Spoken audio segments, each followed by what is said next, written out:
அனைவருக்கும் வணக்கம். Exact predictions dot in ஜோதிட ஆராய்ச்சி இணையதளம் வழங்கும் வாழ்வியல் பரிகாரங்கள் நிகழ்ச்சிக்கு உங்களை அன்புடன் வரவேற்கிறேன். இன்று 15/12/2024 நம்முடைய 15வது நாள் நிகழ்ச்சி.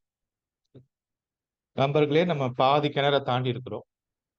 நம்ம இந்த நிகழ்ச்சிக்கு டைட்டில் வாழ்வியல் பரிகாரங்கள்னு போட்டிருந்தோம். இந்த நிகழ்ச்சியோட வாட்ஸ்அப் குரூப் நம்ம எல்லாம் இணைஞ்சு இருக்கிற அந்த வாட்ஸ்அப் குரூப்புக்கு நம்ம என்ன பெயர் போட்டுக்கிறோம் அப்படின்னா, த என்லைட்டன்மென்ட் டுவர்ட்ஸ் த என்லைட்டன்மென்ட்ன்ற ஒரு தலைப்பை நம்ம கொடுத்துருக்கோம். அப்ப முக்தி பெறுதலை நோக்கி போற ஒரு பயணத்தை நம்ம இதுக்கு கொடுத்துருந்தோம். நம்ம எல்லாம் அதுக்குள்ளதான் இருக்கிறோம். அப்ப டுவர்ட்ஸ் என்லைட்டன்மென்ட் அப்படின்ற அந்த தலைப்பு அதுக்கும் வாழ்வியல் பரிகாரங்கள் என்கின்ற ஆஹ், அந்த ஒரு விஷயத்துக்கும் என்ன தொடர்பு, சரியா? அப்படின்றத பார்த்தா அது நெருக்கமான தொடர்பு இருக்கு. சோ அப்ப நம்ம வாழும் பொழுதே ஜீவன் முக்தராக வாழ்ந்தோம் அப்படின்னா, வாழும் பொழுதே ஜீவன் முக்தராக வாழ்ந்தோம் அப்படின்னா, நமக்கு இந்த பரிகாரங்கள் எல்லாம் தேவையே கிடையாது. நம்மை கடந்து போகும் பொழுதே அவங்களுக்கு எல்லாமே சரியாயிடும். அதுதான் பரிகாரம். அப்ப யாருக்கு எதை குடுக்கணும், யாருக்கு எதை நிறுத்தணும் அப்படின்ற அந்த சக்திய நமக்கு பிரபஞ்சம் குடுக்கும். நம்ம ஆனா யாருக்கும் எதையும் குடுக்காம, யாருக்கும் எதையும் செய்யாம சும்மாவே இருக்கிறது தான் பிரபஞ்சம் விரும்பும். பிரபஞ்சம் என்ன விரும்புது? அது ஒரு ப்ராசஸ டிஃபைன் பண்ணி வச்சிருக்குது. அந்த ப்ராசஸ ஒரு ஒரு லைட்டா கூட்டுறதுக்கோ, லைட்டா குறைக்கிறதுக்கோ உங்களுக்கு அனுமதி வழங்குது. ஒரு பிரபஞ்சத்தோட ப்ராசஸ, ஒரு பிரபஞ்சத்தோட லைஃப் சைக்கிள, ஒரு பிரபஞ்சத்தோட சுழற்சிய மேஜரா நீங்க மாத்தணும்னு நினைக்கும் பொழுது, பிரபஞ்சம் உங்கள போட்டு தள்ளிடும். அதுதான் அவதார புருஷர்கள் அந்த அரக்கர்கள கொல்றது. இந்த அரக்கர்கள் என்கின்றவங்க எப்ப உருவாறாங்க? அரக்கர்கள்னா எப்படின்னா, இந்த சொசைட்டிக்கு இந்த இந்த நார்மலா இருக்கிற ஒரு ஒரு ஈகோ சிஸ்டத்துக்கு பேரச்சமா மாறுறவங்க. அப்ப அவங்களால ஒரு பெரிய படுகொலைகள், ஒரு மிகப்பெரிய சமூக சீர்கேடுகள் அல்லது ஏதோ ஒரு நார்மலா இருக்கிற ஒரு ப்ராசஸ இறைவனின் திட்டத்தை தடுப்பவர்கள அந்த லெவலுக்கு வளரும் பொழுது, அவங்கள டிஸ்ட்ரக்ஷன் பண்ற வேலைய பிரபஞ்சம் இன்னொரு ஆள் மூலியமா செய்யும். அதுதான் சம்பவாமி யுகே. சோ இப்ப நார்மலா நமக்கு ஒரு விஷயம் கற்றுக்கொள்வது, அதெல்லாம் எந்த லெவலுக்கு யூஸ் பண்றது அப்டின்னா, அது ஒரு நார்மலா ஒரு ப்ராசஸ மேஜரா டிஸ்டர்ப் பண்ணாத அளவு வரைக்கும் பிரபஞ்சம் அனுமதிக்கும். நீங்க ஒரு லெவலுக்கு மேல போகும்பொழுது, பிரபஞ்சம் உங்கள தடுத்து நிறுத்தும். தானாகவே அது தன்னை சரி செய்து கொள்ளும். எப்படி இந்த உடம்பு தன்னை தானே தானாகவே சரி செய்து கொள்கிறதோ, அது மாரி பூமியும், அந்த சுழற்சியும், அந்த இயக்கமும், சூழ்நிலைகளும், காலநிலையும் தன்னை தானே சரி செய்து கொள்ளும். தன்னை தானே சரி செய்து கொள்வதற்கு தான் பூகம்பம். தன்னை தானே சரி செய்து கொள்வதற்கு தான் எரிமலை. தன்னை தானே சரி செய்து கொள்வதற்கு தான் சுனாமி.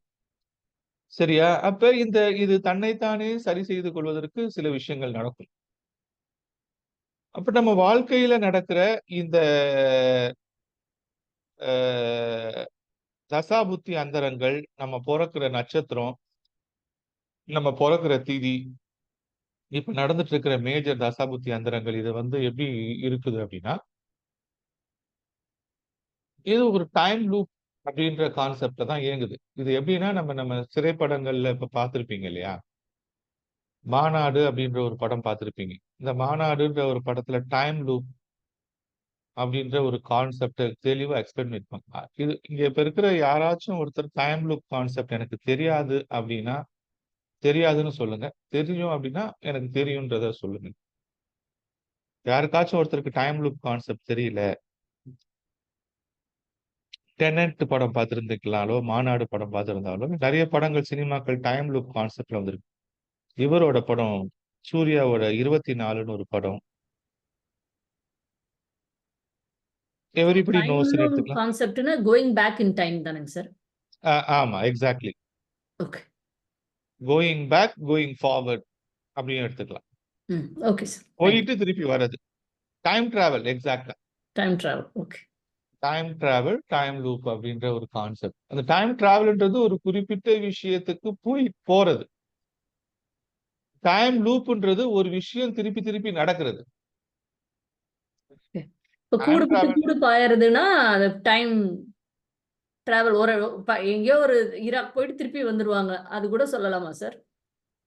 கூடு விட்டு கூடு பாயிறது அப்படின்றது எக்ஸாக்ட்டா அந்த உடம்பு அங்க இருக்குது. ஆனா நம்ம வேற எங்கேயோ போயிட்டு பார்த்துட்டு திருப்பி வர்றது. கரெக்ட்டா. அது வந்து டைம் டிராவல் கான்செப்ட்ல தான் வருது. சரியா? அப்ப நம்ம செத்து பொழைக்கிறதும் டைம் லூப் கான்செப்ட்ல தான் வருது. கரெக்ட். Okay sir. அப்ப நம்ம சாகும் பொழுது நம்ம என்ன பண்றோம்? நம்மளுடைய உடம்ப ரெஸ்ட் பண்ணிட்டு, ஆத்மாவ வேற எங்கேயோ பார்க் பண்றோம். தூங்கும் போதும் நம்ம டெம்பரவரியா அந்த உயிர பக்கத்திலேயே வச்சுக்கிட்டு தூங்குறோம். ரொம்ப தூரம் போல. தூங்கும் பொழுது உயிர பக்கத்திலேயே எங்கேயோ ஒரு இடத்துல ஓரமா பார்க் பண்றோம். ஆனா சாகும் பொழுது உடம்பையே விட்டுர்றோம். உடம்பு எரிஞ்சிடுது, இல்லன்னா புதைஞ்சிருது. உடம்புல இருந்து உயிர் தனியா போயிடுது. இது வந்து ரொம்ப பெரிய விஷயம். நம்ம அங்க போக வேண்டாம். இப்ப நம்ம வாழ்ந்துட்டு இருக்கிறோம் இல்லையா? இப்ப நம்ம வாழ்ந்துட்டு இருக்கும் பொழுது, நீங்க வந்து ஒரு விஷயத்த கிராஸ் பண்ணும்போது எல்லாருக்குமே இது நடந்திருக்கும். எங்கேயோ இத பார்த்திருக்கிறோமே! எங்கேயோ நமக்கு இது கேட்டுருக்கிறோமேன்ற ஒரு சிமுலேஷன் உங்களுக்கு வரும். எல்லா நாளும் வராது. ஏதோ ஒரு நாள்ல ஏதோ ஒரு நபரை சந்திக்கும் பொழுதோ, இல்ல ஏதோ ஒரு சூழ்நிலைய போகும் பொழுதோ, ஒரு பேருந்து பயணத்தின் பொழுதோ, ஏதோ ஒரு சிஸ்டம் ஒரு ஒரு ஒரு ஒரு நொடியில அந்த அந்த அந்த சூழ்நிலைய, அந்த அட்மாஸ்பியர நம்ம வேறு எங்கேயோ, எப்பயோ நடந்தத உணர்ந்த மாரி ஃபீல் பண்ணுவோம். அது மாரி பண்ணியிருக்கீங்களா? யாராச்சும் ஒருத்தர். பார்த்துருக்கேன். இல்லையா? சோ, இது அப்படியே இருக்கட்டும். இப்ப வந்து நமக்கு வந்து ஒரு நம்ம எல்லாருமே வந்து இப்ப நியரிங் ஒரு 40 வயச தாண்டுனவங்க தான் இருப்பாங்கன்னு நெனைக்கிறேன் கூடுமான வரைக்கும். அ இப்ப எனக்கு 47 வயசு ஆகுது. உங்க எல்லாருக்கும் குறைஞ்சபட்சம் என்ன விட அதிகமான வயது உள்ளவர்கள் அதிகமா இருப்பீங்க. என்ன விட கம்மியான வயது இருக்கிறவங்க கொஞ்சம் கம்மியா இருப்பீங்க. இந்த வகுப்புல இருக்கிற ஒரு 20, 22, 3 பேர்ல 50 தொட்டவங்க ஒரு 60% இருப்பீங்க. ஏன்னா எல்லாரும் என்ன விட பெரியவங்களா இருக்கிறீங்க, நெறைய பேரு. என்ன விட கொஞ்சம் கம்மியா இருக்கிறவங்க ஒரு 5 பேர்கிட்ட இருப்பீங்கன்னு நெனைக்கிறேன். சோ, அப்ப நம்ம எல்லாருமே வந்து என்ன பண்ணியிருப்போம், நம்ம பொறந்ததிலிருந்து குறைஞ்சபட்சம் ஒரு 3 தசா, 4 தசாவ கிராஸ் பண்ணி ஒரு 3 அல்லது 4 தசாக்களை கடந்திருப்போம். சப்போஸ் நம்ம ஒரு பெரிய தசாபுத்தியோட ஸ்டார்ட்டிங்லயே பொறந்துட்டோம் அப்டின்னா, குறைஞ்சபட்சம் அட்லீஸ்ட் எல்லாருமே 2 தசைய முடிச்சுட்டு 3வது தசையில நடந்துட்டுருப்போம். கூடுமான வரைக்கும் எல்லாரும் 3 தசாவை முடித்து 4வது தசா.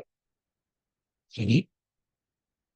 அப்படி நடந்துட்டு இருக்கும் பொழுது, நம்ம வாழ்க்கையோட முக்கியமாக நம்ம வாழ்ற அந்த தசாபுத்திகள் இருக்குல்ல, அந்த டீனேஜ் தாண்டி அந்த 20லிருந்து 30 வயது 20லிருந்து 30 வயது இருக்கின்ற அந்த பருவத்தில நம்ம ஒரு தசாவ கடந்துருப்போம். அந்த தசாபுத்தியில நம்ம சில முக்கியமான வாய்ப்புகள தவற விட்டுருப்போம். அந்த வாய்ப்புகள தவற விட்டுருக்கும் பொழுது, நான் மட்டும் அன்னைக்கு அத செஞ்சிருந்தேன்னா, இன்னைக்கு என் வாழ்க்கையே வேற. அப்படின்ற மாரி ஒரு சிச்சுவேஷன் எல்லார் லைஃப்லயும் இருக்கும்.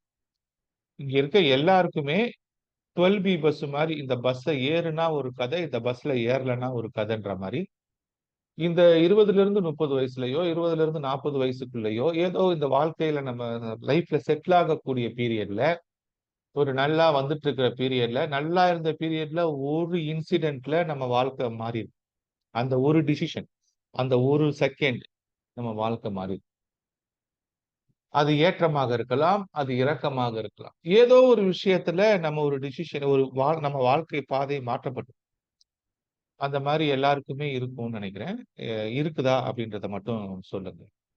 ஒரு 2, ஆமாங்க 3 சார். பேருக்கு அது இருக்குதா? 100% ஆமாங்க சார். இருக்குது. அப்ப அது நல்ல விஷயமாவோ, கெட்ட விஷயமாவோ, நமக்கு அந்த சினாரியோ திருப்பி வந்துச்சு. நமக்கு டைம் லூப் படம், மாநாடு படம் பார்த்திருந்தீங்கன்னா, நம்ம வந்து கரெக்ட்டா அவரு செத்தோனே திருப்பி இங்க எங்க வுட்டாரோ அங்க இருந்தே ஆரம்பிப்பார்ல. அப்ப திருப்பி அந்த படம் டைம் லூப் படம் பார்த்தீங்கன்னா, திருப்பி அது திருப்பி அவர் அந்த ஃப்ளைட்ல இருந்து வருவாரு, இறங்குவாரு, ஓடுவாரு. ஃபிளைட்ல இருந்து இறங்குவாரு, ஓடுவாரு. அப்ப ஒரு ஒரு செகண்ட்லயும் அவரு ஒவ்வொரு ஒவ்வொரு லெவலா தாண்டிட்டு வருவார். திருப்பி அவர சுட்டுருவாங்க. திருப்பி அவர் செத்துருவார். ஏதோ ஒரு வகையில அவர் செத்தா திருப்பி பொறந்து வருவார். எங்க இருந்து வருவாரு? அந்த டைம் லூப் எங்க இருந்து ஆரம்பிக்குது? திருப்பி அவர் பொறந்ததுல இருந்து வருதா? இல்ல. அவருக்கு ஒரு குறிப்பிட்ட இடத்துல இருந்து தான் ஆரம்பிக்குது. ஒரு குறிப்பிட்ட பாயிண்ட்ல ரிஸ்டோரேஷன் பாயிண்ட் இருக்கு. அந்த ரிஸ்டோரேஷன் பாயிண்ட்ல நீங்க வருவீங்க. இப்ப நீங்க உங்க கம்ப்யூட்டர் என்ன பண்ணும்? ஒரு ஆப்பரேட்டிங் சிஸ்டம் இருக்குன்னு வச்சுக்கோங்களேன். இந்த ஆப்பரேட்டிங் சிஸ்டம் தன்னைத்தானே வந்து பார்த்துக்கிட்டே இருக்கும். அது வந்து திடீர்னு கிராஷ் ஆயிடுச்சு. உங்க அப்ளிகேஷன் வந்து திடீர்னு கிராஷ் ஆயிடுச்சு உங்க சாஃப்ட்வேர்னா, நீங்க வந்து ரிஸ்டோரேஷன் பாயிண்ட்ன்ட்டு ஒண்ணு வச்சிருக்கோம். இதுவே ஸ்டோர் பண்ணி. லாஸ்ட் குட் வொர்க்கிங் கான்ஃபிகரேஷன் இருக்கும். அந்த கம்ப்யூட்டர். அந்த ஆப்பரேட்டிங் சிஸ்டம். அது வந்து ஒவ்வொரு தடவ சிஸ்டத்த ஆன் பண்ணும் பொழுது, இப்ப கம்ப்யூட்டர ஆஃப் பண்ணிட்டு திருப்பி நீங்க லாஸ்ட்டா ஆன் பண்ணீங்கன்னா, ஒவ்வொரு தடவ ஆன் பண்ணும் பொழுதும், அது வந்து அது தன் லாஸ்ட்டா இது நல்லா வேலை செஞ்சதுன்னா, அத ஒரு பேக்கப் எடுத்து வச்சுரும். நம்ம ஒரு பேக்கப் எடுத்துட்டு இருக்கிற மாரி.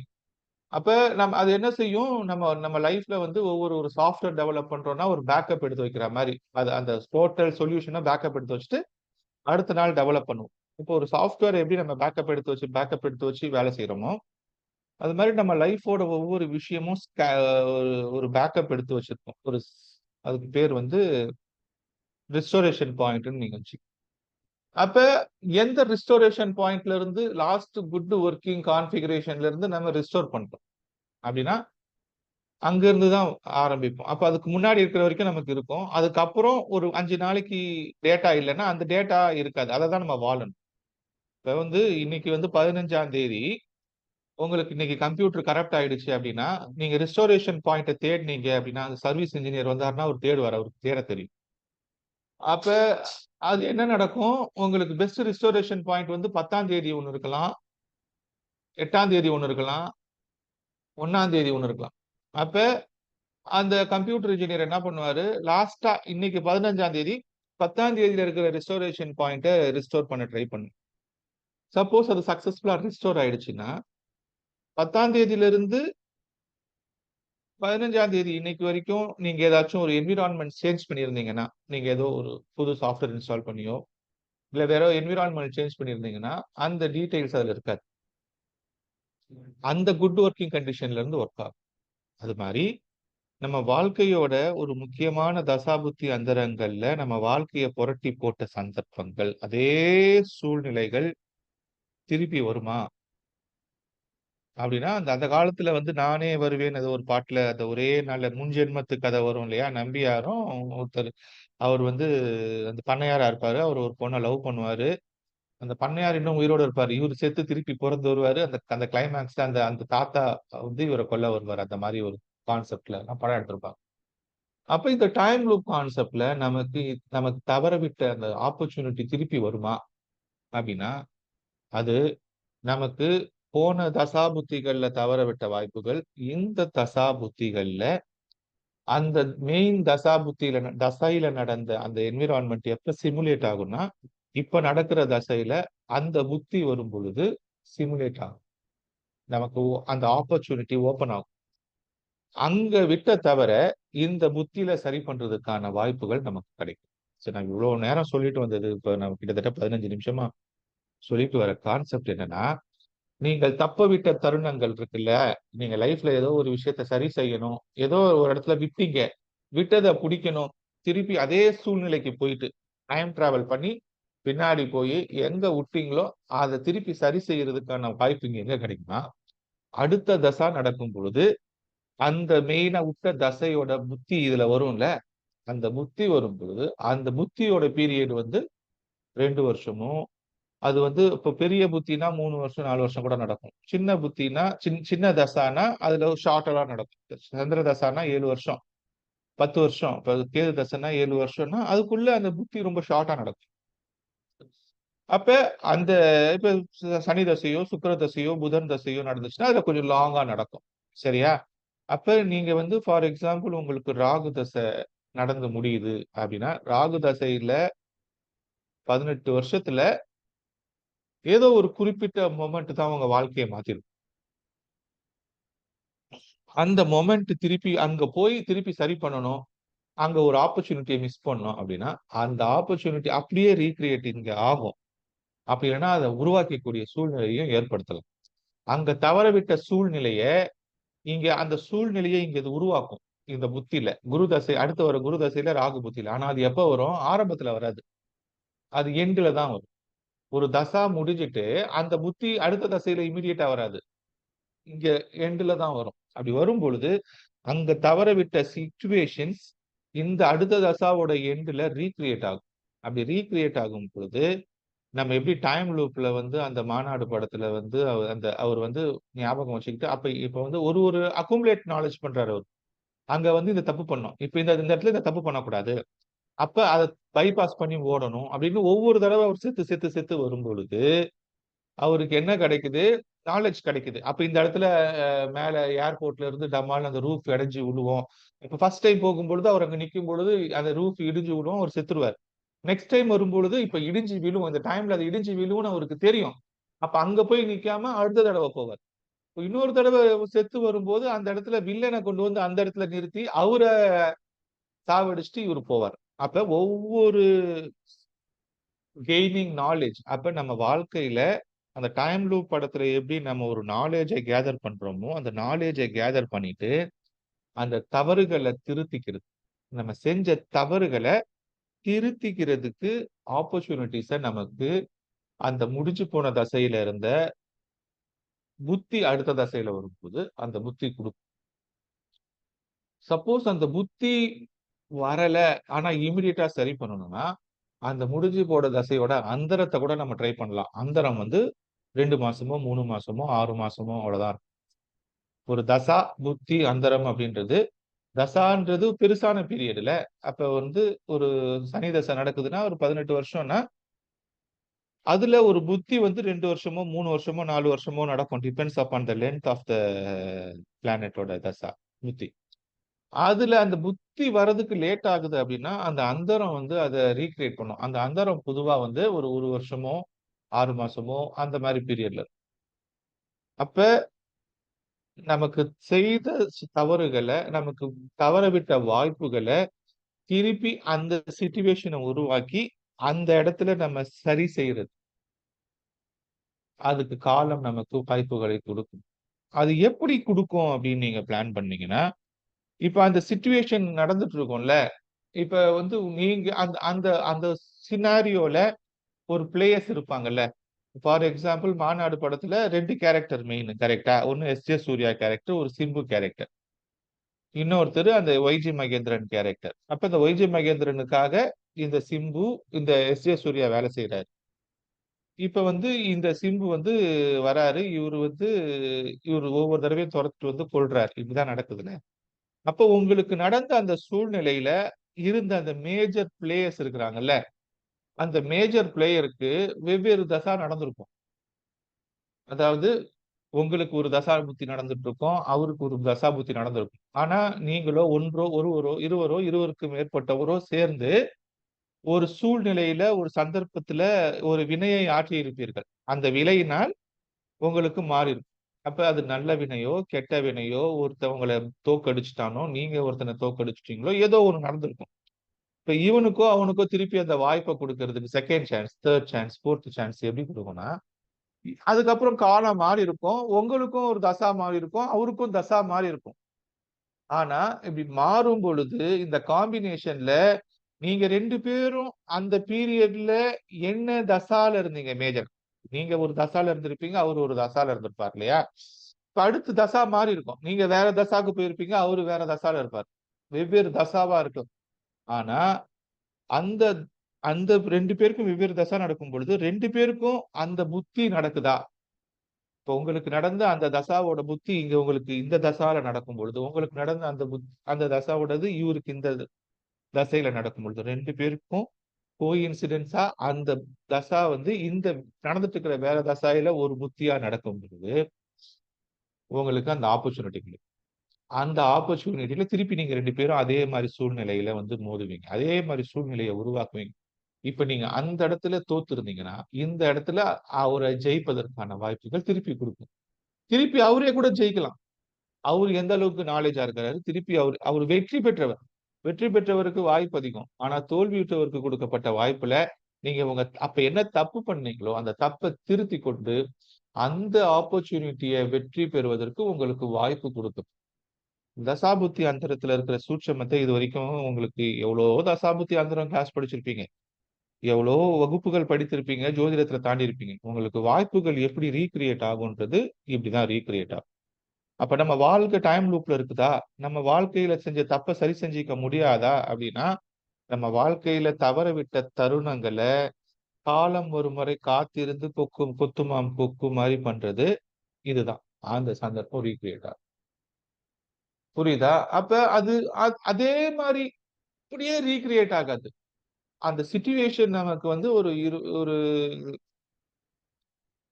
ஒரு குறிப்பிட்ட ஒரு இன்ஸ்டன்ஸ் மூலமா நமக்கு திருப்பி ரீக்ரியேட் ஆகுறது தெரியும். சரியா? அது தெரிஞ்சதுன்னா நம்ம வந்து அதை சரி பண்ணிக்கிறதுக்கான வாய்ப்புகளை எடுக்கணும். இப்ப நான் சொன்ன மாதிரி உங்களுக்கு இப்ப இப்ப இருக்கிறவங்களுக்கு அந்த மாதிரி உணர்ந்திருக்கீங்களா? யாராச்சும் ஒருத்தர் எனக்கு இதே மாதிரி சூழ்நிலை உருவாயிருக்கு, போன தசையில முடிஞ்ச அந்த பீரியட் ஒரு குறிப்பிட்ட பீரியட்ல நான் அதை உணர்ந்தேன், ஆனா இப்பதான் எனக்கு அது புரியுது, இல்ல நான் அதை உணர்ந்து சரி செஞ்சிருக்கிறேன், இல்ல நான் தவற விட்டுட்டேன், இல்ல நீங்க சொல்றது டோட்டலா நியூ, நான் இது வரைக்கும் அப்சர்வ் பண்ணல, நான் இனிமேல் தான் அப்சர்வ் பண்ணணும். அந்த மாதிரி எஸ் நோ, மறுக்கிறது ஆதரிப்போர் ஆதரியுங்கள், மறுப்போர் மறுங்கள், இல்ல எனக்கு தெரியல, நாட் அப்ளிகபிள்னு சொல்லுங்க. Any one. இப்ப நான் சொன்னதை உங்களால உணர முடியுது.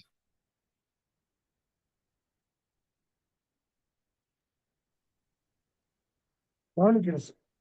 ஓகே. கவனிக்கிறேன்னு சொல்றீங்களா சார்? இனிமேல் பாக்குறேன்றீங்களா? இனிமேல் சார். வேற யாருக்கும் இதை உணர்ந்தது இல்லையா? சரி, இது வந்து நான் பார்த்த வரைக்கும் இல்லைங்களா, இந்த ஈவென்ட்ஸ் வந்து என் லைஃப்ல கூட நடந்திருக்குதான். அதாவது ம். ஐ அம் ஸ்டக் பிகாஸ் ஆஃப் திஸ் பாவம், திஸ் காரகத்துவம் அப்படிங்கிறது ஏன் இப்படி இருந்தேங்கிற அந்த உணர்வு இருந்துச்சு. பட் ம். அடுத்த தசா வரும்போது நான் எப்படி பண்ணணும் அப்படிங்கிற அந்த கேள்வி இருந்துச்சு. Because when the time changes, when the good time is coming. இப்போ நீங்க சொன்ன கான்செப்ட் படி பார்த்தோம்னா how to prepareங்கிறத நீங்க சொல்லியிருக்கீங்க. Correct. That's absolutely is happening right now. அப்பனா I am right here at the right place at the right time and the guidance is already givenங்கிறது this is astrology அப்படின்னா it perfectly fits. Fantastic. ஒருத்தருக்கு reach ஆச்சுனாலும் அது success பண்ணும். Thank you, sir. ஏன்னா நான் இதை test பண்ணி தான் சொல்றேன். அதான். நான் வாழ்க்கையில கடந்து போற ஒவ்வொன்றுத்தையும் வாழ்க்கையில நான் உணர்ந்து சொல்றேன். உணராம டெஸ்ட் பண்ணாம எக்ஸ்பெரிமெண்ட் பண்ணாம நான் எதையும் பேசுறதே இல்லை. Correct. சரியா? ஒரு சின்ன எக்ஸாம்பிள் சொல்றேன். இப்ப உங்களுக்கு புரியுதான்னு பாருங்க. நான் வந்து ராகு தசையில இருக்கும் பொழுது, எனக்கு ராகு தசை ஆரம்பிக்கும் பொழுது எனக்கு வந்து +1 +2க்குள்ள என்டர் ஆகுறேன். சரியா? +2க்குள்ள போகும்போது ராகு தசை ஆரம்பிக்குது எனக்கு. இப்ப அதுக்கு முன்னாடி செவ்வாய் தசை நடந்துட்டு இருக்குது அப்படின்னா, செவ்வாய் தசையில ஓரளவு நான் நல்லா தான் இருக்கிறேன். சின்ன வயசு தானே. அப்ப ஒண்ணும் பெரிய விஷயங்கள் கிடையாது. அப்ப நான் ராகு தசை ஆரம்பிக்கும் பொழுது நான் வந்து +2ல ஃபெயில் ஆகுறேன். ஃபெயில் ஆகுற அளவுக்கு ரொம்ப வீக்கான ஸ்டூடண்ட் கிடையாது. ஆனாலும் மேத்ஸ்ன்ற ஒரு விஷயத்துல ஃபெயில் ஆகுறேன். அந்த ராகு தசை வந்து நான் அந்த ராகு தசை ஆரம்பிச்சு போகும்பொழுது, நான் நினைக்கிறேன் இந்த வாழ்க்கைய நான் ஏன் இவ்ளோ கேவலமா புரட்டி போடுது? நான் நினைச்ச மாரி எதுவுமே செய்ய முடியலையே! நான் ஒரு அட்வொகேட் ஆகணும்னு நினைச்சேன். நான் வந்து வேற ஏதோ ஒரு பெரிய பிசினஸ் மேன் ஆகணும். ஏதோ ஒரு கனவுகள் இருந்துச்சு. சம்மந்தமே இல்லாம நம்ம ஒரு கம்ப்யூட்டர் ஃபீல்டுக்குள்ள வரோமே! அப்ப என்னோட பிரதர் அண்ட் பிரதர் இன் லா சேர்ந்து ஒரு இன்ஸ்டிடியூட் ஆரம்பிக்கிறாங்க. அப்ப அந்த பீரியட்ல 1994ல. அந்த பீரியட்ல அவங்களுக்கு வந்து ஆரம்பிக்கும் போதே நான் போறேன். அதாவது நான் +2 முடிச்சுட்டு அந்த லீவ்ல எனக்கு ரிசல்ட் வருதுல்ல. வரதுக்கு முன்னாடியே அந்த கேப்ல எனக்கு ஒரு இன்ஸ்டிடியூட் ஆரம்பிக்கப்படுது. அந்த இன்ஸ்டிடியூட்குள்ள நான் போறேன். ஆனா அப்ப எனக்கு கம்ப்யூட்டர் தெரியாது. என்னோட பிரதர்ஸ் அண்ட் பிரதர் இன் லா வந்து அப்ப ஒரு ஒரு 1 வருஷம் கம்ப்யூட்டர் டிப்ளமா படிச்சுட்டு அவங்க ஒரு டீச்சிங் சென்டர் ஆரம்பிக்கிறேன். நான் அதுக்குள்ள அவங்க என்டர் ஆகும்போதே உள்ள போறேன். அது சின்ஸ் அது ஓப்பனிங் ஆகல இருந்தே நான் இருக்கிறேன் அப்படின்னா, நான் போய் ஒரு 3 மாசம் அந்த பேசிக் கம்ப்யூட்டர் கோர்ஸ் கத்துட்டு 17 வயசுல நான் டிகிரி கூட வாங்கல. ரிசல்ட் வந்து எல்லாரும் போய் காலேஜ் சேருவாங்க இல்லையா? அந்த காலேஜ் சேர்ற பீரியடுக்குள்ளேயே நான் வந்து கம்ப்யூட்டர் ஃபேக்கல்டி ஆயிட்டேன். சாஃப்ட்வேர் ஃபேக்கல்டி ஆயிட்டேன். அப்ப நான் மேத்ஸ்ல ஃபெயில் ஆயிட்டேன். நான் இப்ப காலேஜ்ல சேரல. ஆனா, நான் ஃபேக்கல்டி ஆயிட்டேன்.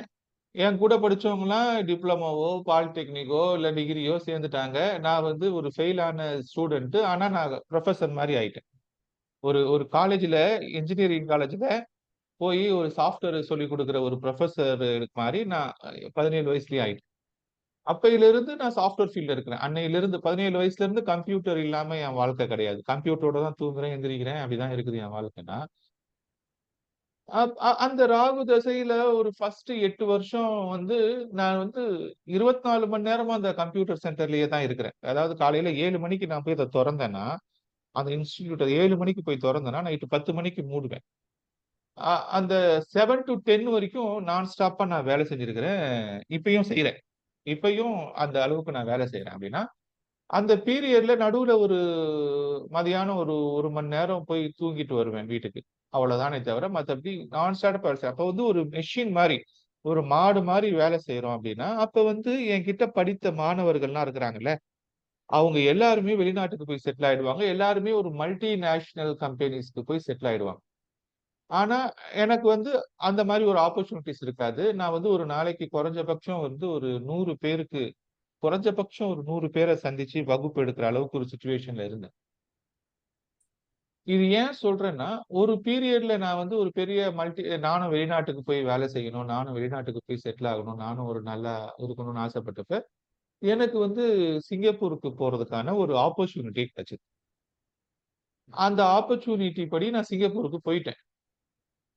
போகும்பொழுது நான் வந்து ஒரு டைரி எடுத்துட்டு போறேன். ஒரு சின்ன டைரி வந்து எதுக்கு சிங்கப்பூர் போறேன்? நான் வந்து அங்க ஒரு 1 1/2 மாசமோ, 2 மாசமோ தங்கி, வேலை தேடி அங்க செட்டில் ஆவணும் அப்படின்றதுக்காக போறேன். அந்த ஆப்பர்ச்சுனிட்டி எப்படி கிடைக்குது? என்னுடைய பிரதர்ஸ் வந்து ஒரு மேன் பவர் ஏஜென்சி பண்ணி, அவங்க ஒரு லைஃப்ல ரொம்ப பெரிய செட்டில்மென்ட் நல்ல ரிச்சா இருக்கிற சிச்சுவேஷன். ஃபேமிலி வந்து ரொம்ப செழிப்பா இருக்குது. ஃபேமிலி வந்து எப்படின்னா, ஒரு ஒரு ஒரு ஒரு ஃபேமிலியோட பீக் பீரியட் இருக்கும் இல்லையா? அது ரொம்ப கஷ்டத்துல இருந்த ஒரு ஃபேமிலி. 10 பேரு அண்ணன், தம்பிங்க இருக்கிற ஒரு ஃபேமிலியோட சுபிட்சமான பீரியட்ல இருக்குது. அப்ப அவங்க வந்து என்னோட மூத்த சகோதரர்கள் 11ஆம் வீடு. மூத்த சகோதரர்கள் வந்து ரொம்ப நல்லா செட்டில் ஆயிருக்கிறாங்க. அவங்க வந்து ஒரு பணக்கார அண்ணன், ஒரு தம்பி எப்படி இருப்பான் சினிமால காட்டுற மாரி ஒரு பணக்கார அண்ணன், தம்பிங்க வந்து இருக்கிற மாரி ஒரு சூழ்நிலையில அண்ணங்க வந்து மீடியா இமேஜ்ன்னு ஒரு கம்பெனி ஆரம்பிச்சு, அந்த கம்பெனில வந்து சினிமா எடுக்குறாங்க.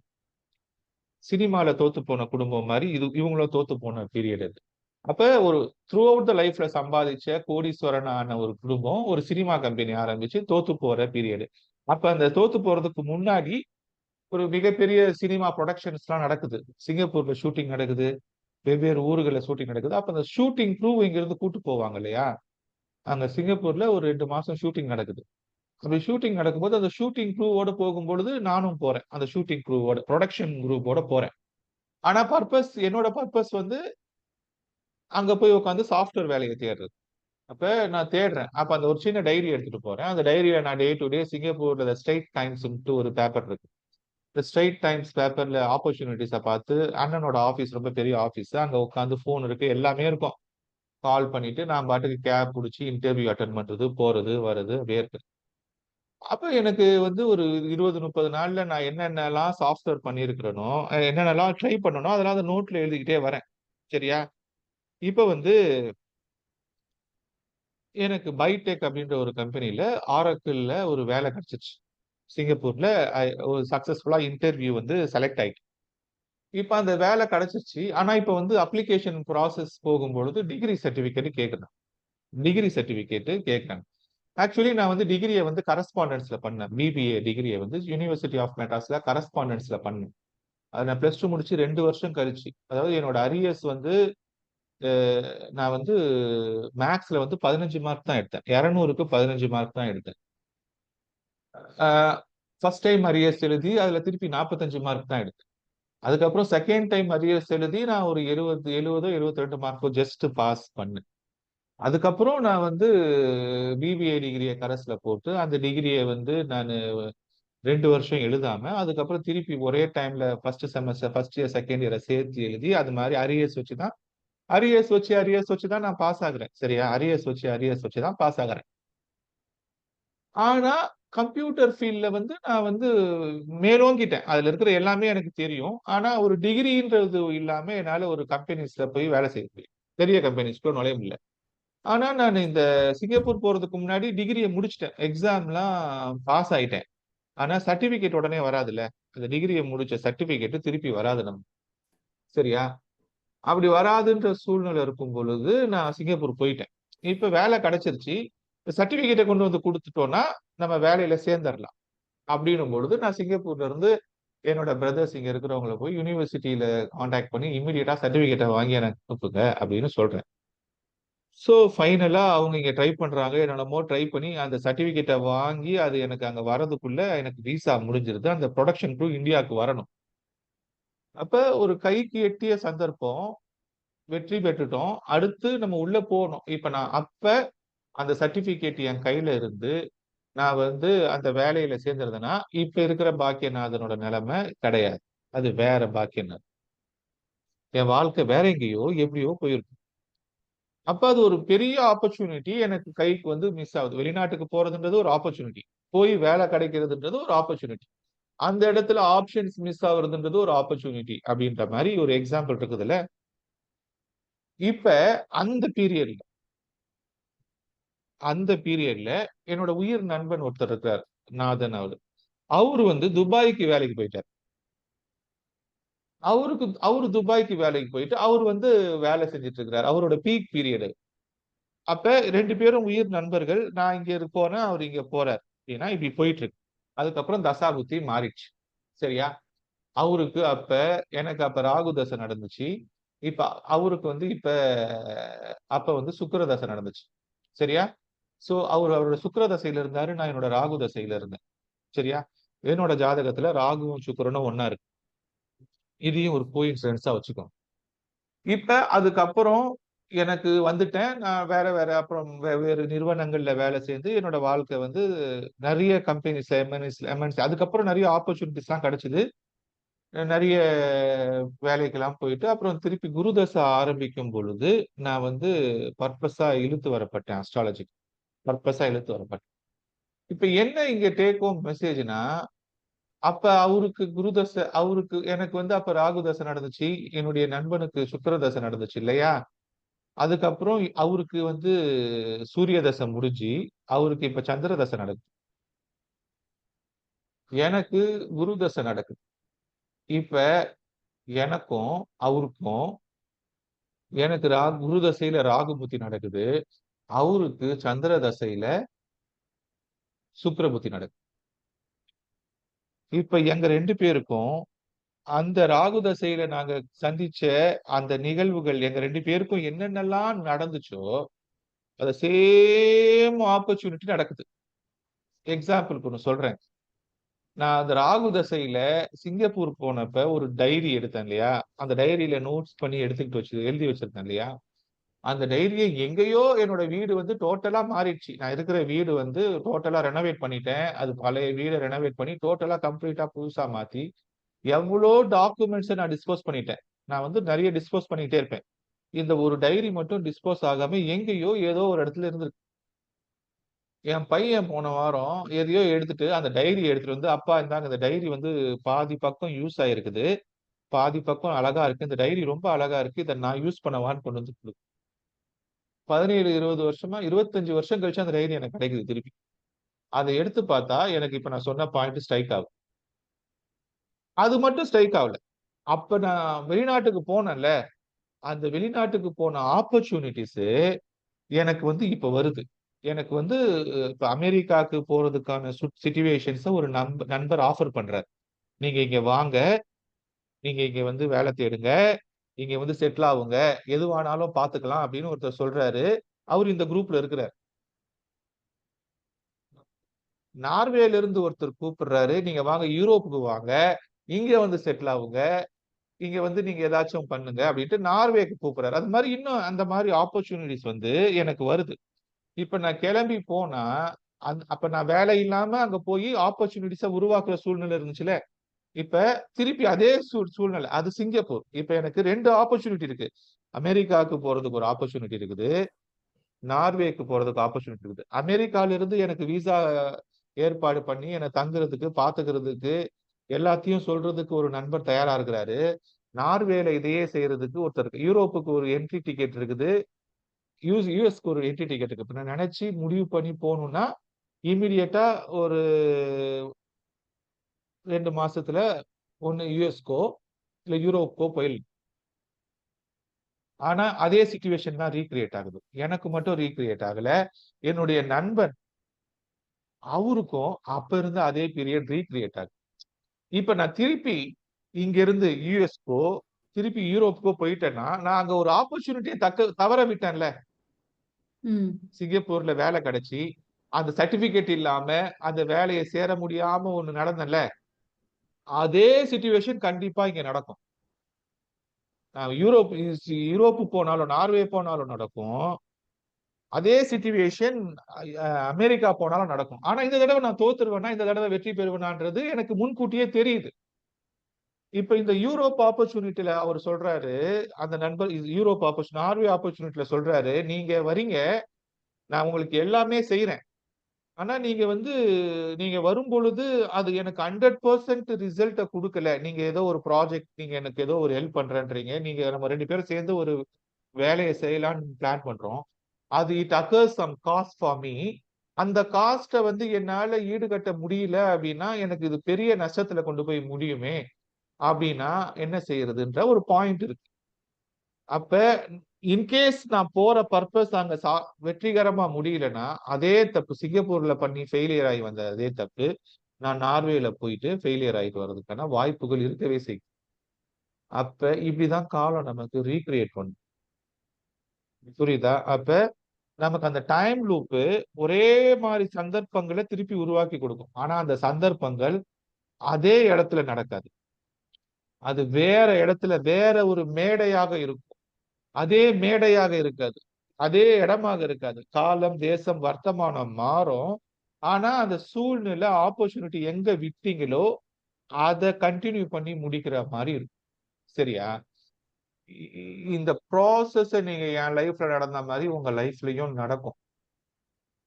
அதை கரெக்டா பண்ணி இந்த தடவை தவறுகளில் இருந்து திருத்திக் கொள்வது, தவறுகளில் இருந்து முன்னெச்சரிக்கையா இருக்கிறதுக்கு தான் இந்த பரிகார வகுப்புல நான் சொல்றேன். அப்ப எனக்கு 40 வருஷமா நான் இருக்கிற வீட்டுல 40 வருஷமா வெள்ளங்கள் வரும் பொழுது மழை பெஞ்சா வெள்ளம் வருது. ஆனா என்ன நடந்துச்சு, 20-25 வருஷமா 5 நாள் மழை பெஞ்சாதான் வெள்ளம் வரும் வீட்டுக்குள்ள. இல்ல ஒரு வாரம் கண்டினியூஸா மழை பெஞ்சாதான் வீட்டுக்குள்ள வெள்ளம் வரும். நாங்க இந்த வீடை கட்டும் பொழுது இந்த வீட்டுக்கு 5 படிக்கட்டு இருந்துச்சு. ரோடுல இருந்து 5 படிக்கட்டு ஏறிதான் வீட்டுக்குள்ள வரணும். இந்த 40 வருஷத்துல 5 படிக்கட்டு கிடையாது, 5 படிக்கட்டு மறைஞ்சு போச்சு. ரோடு வீடு அளவுக்கு வந்துருச்சு. நான் 40 வருஷத்துக்கு முன்னாடி இந்த வீடை கட்டி வரும் பொழுது இந்த வீடு எனக்காக கட்டப்பட்டதுன்றத நான் உணரல. அந்த அந்த இன்ஸ்டிடியூட் அந்த கம்ப்யூட்டர் சென்டர்ன்றது எனக்காகவே உருவாக்கப்பட்டதுன்றத உணரல. நான் அப்ப லைஃப்ல எல்லாமே எனக்கு கஷ்டமா நடக்குது அப்படின்ற மாதிரி உணர்ந்தேன். நான் இப்ப உணரும் பொழுதுதான் நான் வாழ்ந்து கொண்டிருக்கிற வீடு எனக்காக உருவாக்கப்பட்டது. முன்னேற்பாடு செஞ்சு கடவுள் உருவாக்கி கொடுத்திருக்கிறார். நான் +2 முடிச்சுட்டு எல்லாருக்கும் வேலை எல்லாரும் டிகிரி முடிச்சு என்னென்னமோ பண்ணி வேலைக்கு போவாங்க. நான் +2 முடிக்கும் போதே எனக்காக ஒரு மிகப்பெரிய ஒரு கம்ப்யூட்டர் இன்ஸ்டிடியூட்டை உருவாக்கி அதுல 15 கம்ப்யூட்டர் கொடுத்து அதுல Unix network, land network, Windows network, உலகத்துல இருக்கிற அத்தனை சாஃப்ட்வேரையும் போட்டு ஒரு நாளைக்கு 100 ஸ்டூடெண்ட்ஸை கொடுத்து என்னை கடவுள் நடத்திருக்கிறார். ஆனா நான் என்ன ஃபீல் பண்ணிருக்கிறேன், கடவுள் என்னை கஷ்டப்படுத்திட்டு இருக்கிறாரு, கடவுள் என்னை ஃபீல் பண்ண வைக்கிறார். நான் வேற எதையோ யோசிச்சுட்டு இருக்கிறேன். ஆனா மத்த எல்லாருக்கும் கிடைக்காத ஆப்பர்ச்சுனிட்டியை கடவுள் எனக்கு உருவாக்கி கொடுத்திருக்கிறார். இப்ப நான் இருக்கிற இடத்துல நான் எவ்வளவு மகிமையா இருக்கிறேன், கடவுள் என்னை எந்த அளவுக்கு வச்சிருக்கிறாருன்றத நான் உணரல. 17 வயசுல ஒரு 8000 ரூபாய் வாடகை. அப்ப அந்த கம்ப்யூட்டர் சென்டருக்கு 8000 ரூபாய் வாடகை, கரண்ட் பில்லு 8000 ரூபாய் கட்டணும். சரியா? அப்ப 16,000 ரூபாய் எப்ப 1994ல 1994ல 8000 ரூபாய் வாடகை, 8000 ரூபாய் கரண்ட் பில்லு கட்டணும். 15 கம்ப்யூட்டர் இருக்கிற கம்ப்யூட்டர் சென்டர். அந்த ஏரியால இருக்கிற எல்லாருக்கும் என்ன தெரியும். என்னை நோக்கி வாடிக்கையாளர்கள் வருவாங்க. நான் வந்து அவ்வளோ அறிவுபூர்வமா எல்லாத்தையும் படிச்சுட்டு இருக்கிறேன். ஆனா என்னுடைய மனசு என்னவா இருக்குது? கடவுள் நம்மள வந்து கைவிட்டுட்டாரு. அப்ப அப்ப இன்னைக்கு அது மாரி ஒரு இன்ஸ்டிடியூட் ஆரம்பிக்க முடியுமா? இன்னைக்கு அது மாரி ஒரு பிரைம் லொகேஷன்ல ஒரு ஒரு ஒரு இடத்த புடிச்சு நம்ம ஒரு பிசினஸ் ஆரம்பிக்கணும்னா எவ்வளவு இன்வெஸ்ட்? அன்னைக்கு ரூ. 8,000னா இன்னைக்கு அந்த இடத்துல ரூ. 80,000. இப்ப இன்னைக்கு ரூ. 80,000 வாடகை குடுத்து ஒரு கடைய புடிச்சு நடத்த முடியுமா? அப்ப ரூ. 8,00,000 அட்வான்ஸ் குடுத்து நடத்த முடியுமா? அப்படின்னா, அப்ப இன்னைக்கு அத விஷுவலைஸ் பண்ணி போர்ட்ரேட் பண்ணி பார்த்தா, இன்னைக்கு வந்து நம்ம அத செய்ய முடியல. அப்படின்னா, அன்னைக்கு அத செய்ய அது இருந்தத நம்மளால உணர முடியலன்றதுதான். ஏன் இத சொல்றேன்னா, உங்களுக்காக கடவுள் வந்து ஒரு வீட உருவாக்கி குடுத்திருக்கிறார். உங்களுக்காக கடவுள் ஒரு குடும்பத்த உருவாக்கி குடுத்திருக்கிறார். உங்களுக்காக கடவுள் ஒரு தொழில உருவாக்கி குடுத்திருக்கிறார். உங்களுக்காக வாடிக்கையாளர்கள உருவாக்கி குடுத்திருக்கிறார். உங்களுக்காக கணவனையோ, மனைவியோ, பிள்ளைகளையோ குடுத்திருக்கிறார்.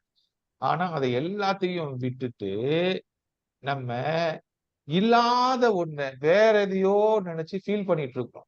நாளைக்கு இந்த சிச்சுவேஷன் இல்லாம நம்ம இன்னொரு சிச்சுவேஷன் போகும்பொழுது, இந்த சிச்சுவேஷன் நமக்கு ரொம்ப பெரிய தெய்வமா தெரியும்.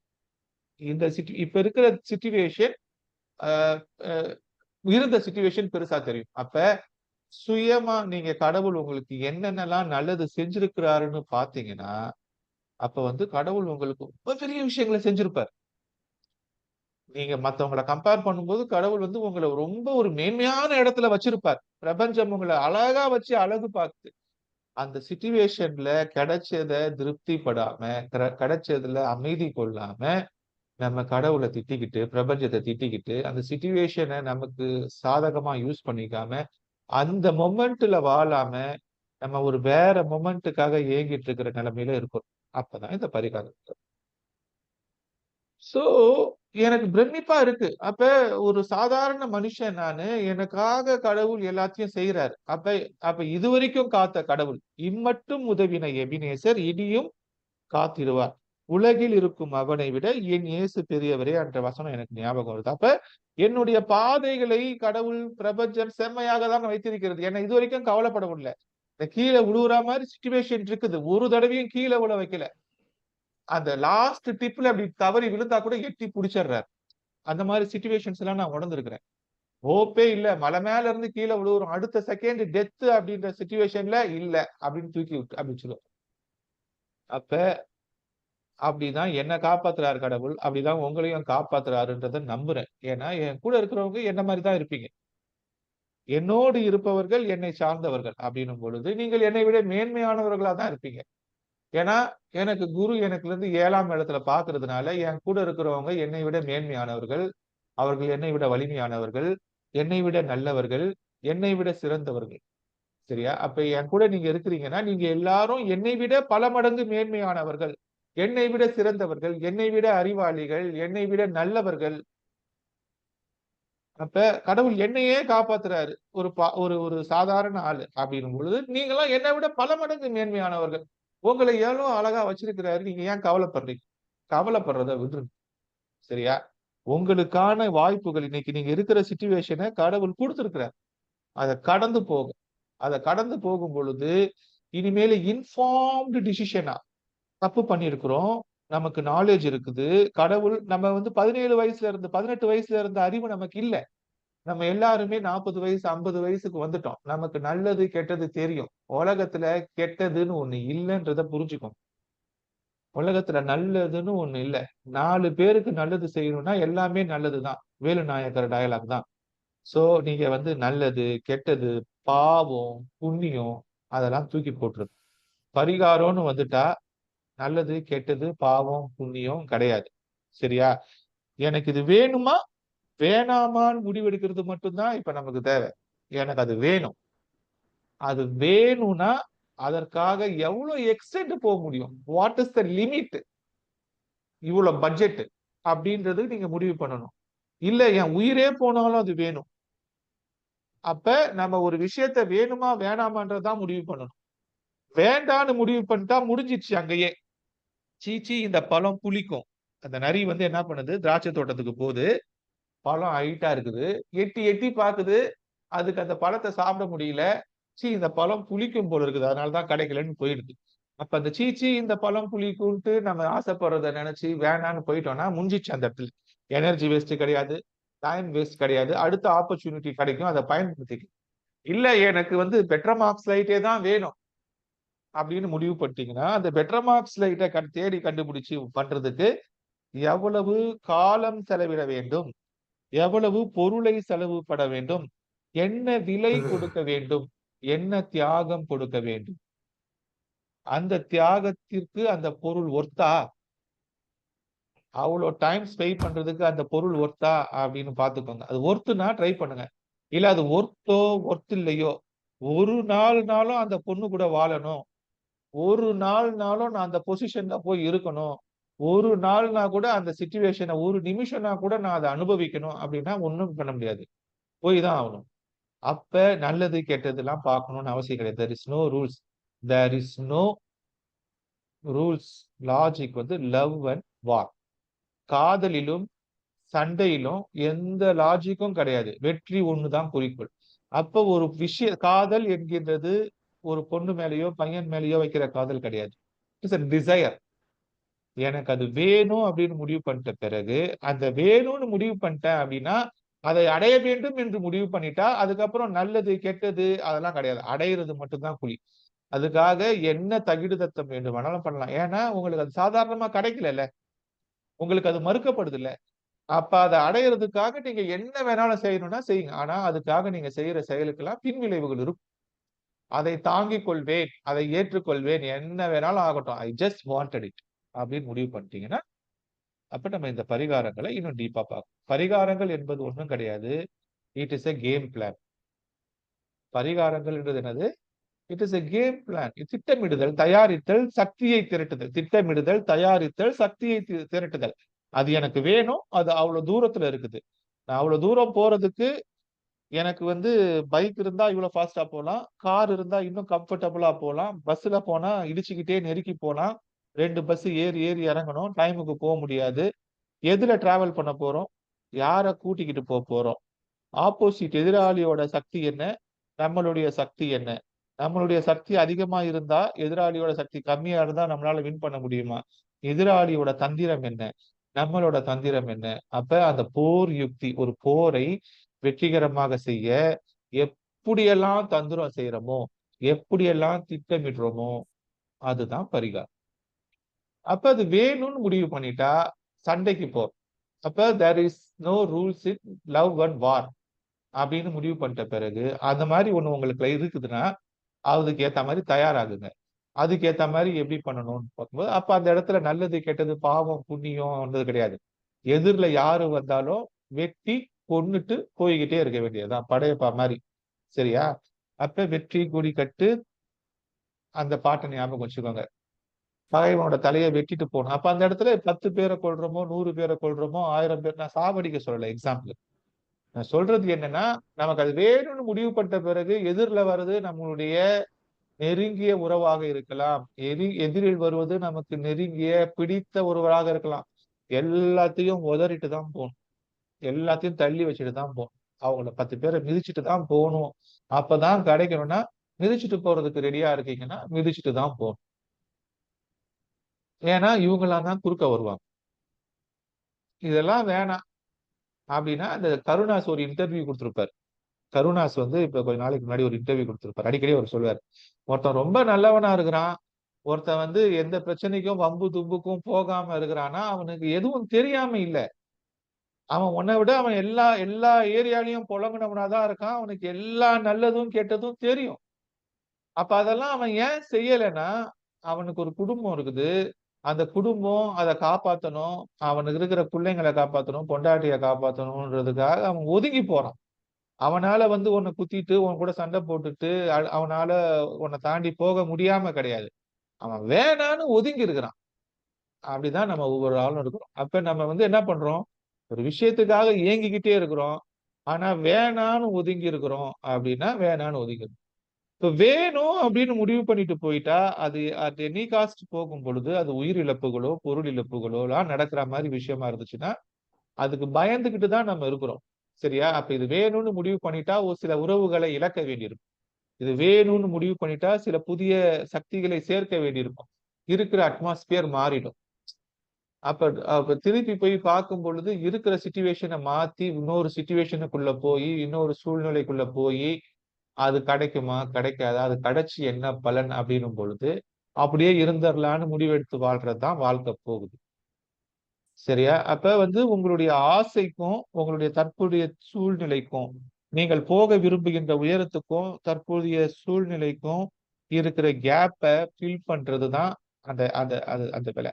அத வந்து சில சமயம் வந்து இருக்கிற சிச்சுவேஷனை உடைக்காம இந்த சிச்சுவேஷனை இழக்காம இந்த உறவுகளை இழக்காமல் இந்த உறவுகளை இந்த சூழ்நிலையை தக்க வைத்துக் கொண்டே அந்த அந்த இடத்துக்கு போறது புத்திசாலித்தனம். ஆனா இட் வில் டேக் டைம்.